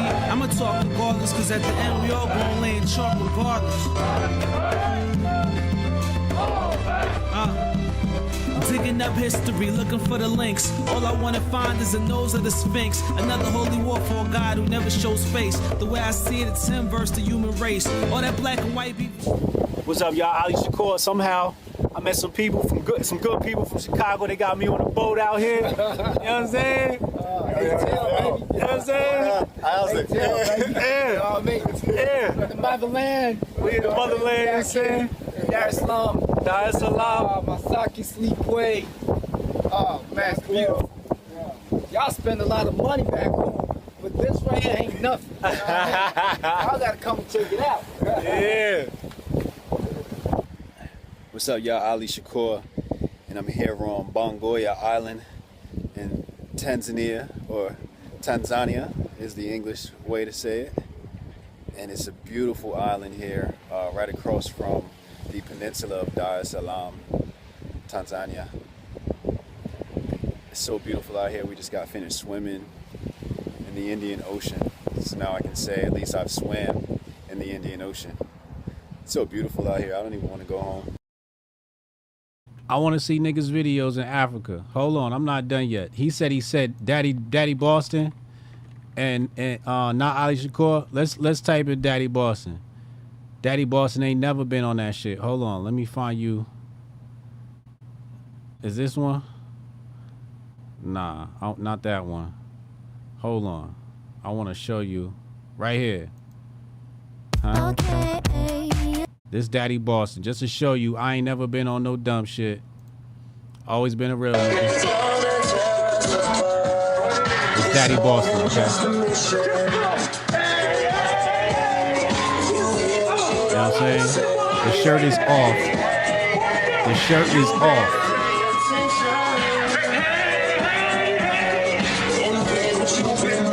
The shirt is off. I ain't had no hair.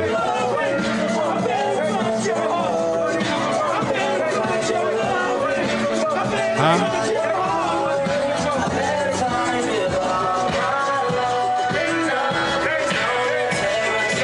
They gonna DMCA me on that one. Huh? This is white folks in the background. I ain't never been on no dumb shit. I ain't never been on no dumb shit. I always been a real nigga. Huh? My content speaks for itself. My content, I burnt my Jordans right here. My content speaks for itself. Always been a real nigga. Huh? Huh? How dare you? How dare you? Huh? Y'all never been on stage. Y'all never been on stage at SOBs. Y'all wasn't there. Y'all wasn't there at SOBs. You ain't take artists from Newark, undiscovered artists from Newark, and put them on the stage at SOBs. Y'all wasn't there. Y'all wasn't outside. Y'all wasn't outside. My resume is thick. My resume is thick. You hear me? Huh? My resume is thick. Pause. Huh? How dare you? My shit is stamped. Hold up. I'm about to show you my range. I'm about to show you my range. Where it at? You see it right here. Hold on. I'm about to show you my range. How you feeling, Boston? How you feeling, Boston? You can't even talk right now. His voice is gone from screaming. I'm about to show you my range. My voice is a rap. Boston.com, urbanbackground.com, justflames.com. When I say daddy, you say Boston. Daddy! Boston! I say daddy, you say Boston! Boston! Boston! Broadcasting live from South Beach. It's your boy Daddy Boston. More footage coming to you soon.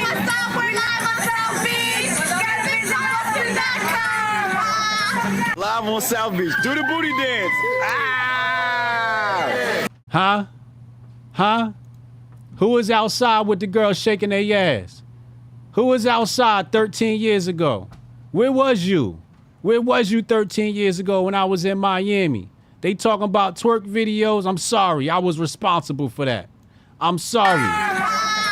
Live on South Beach. Do the booty dance. Huh? I was lit. Okay?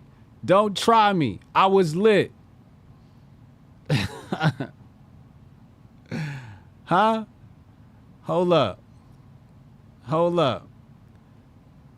Where's the other one I was gonna pull up? I ain't even gonna pull up the Vegas shit. Nigga. Oh, I know what I wanted to pull up. Where's that? See what you made me do? Is this? No, that's not it. Hold on. Let me find it. I gotta find I'm gonna show you how I hack the blogs. Is this it? Here it go. When I drop this, this hit the blogs. This when this hit the blogs, listen. I've been doing this for a long time. Now I'm finally on the rise because my people believed in me. I was misogyny before misogyny, okay? And I'm not gonna let them down. Shot and produced by me. Okay? Shot, edited, and produced by me. I was outside. Don't you ever compare me to one of these other niggas. This is 12 years ago. 12 years ago. How dare you compare me to these other niggas? Community pool. This was the pool in my apartment complex. Actually, it was the neighbor's apartment complex, but same shit, nigga. I said do the titty dance. I was outside, son. Don't play with me. Do not play with me. Freaknik Hotep. I'm not like these other niggas. My resume speaks for itself. I was outside. I wasn't hiding from the camera. I was really out here.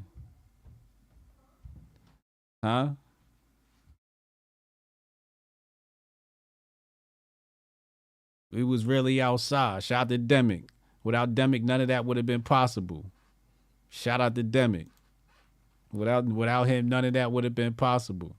Make sure y'all subscribe to his channel, Jersey Demic. I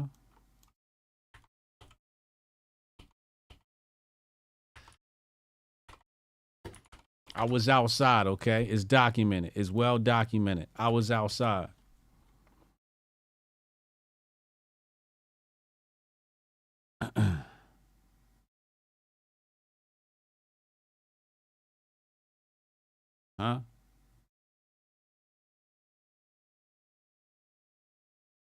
We was outside. You had to be there. Tell him, Steph. You had to be there. Don't you ever play with my name like that. He said, glad I met you as an adult. Listen, I was a rapper, man. I was living that life.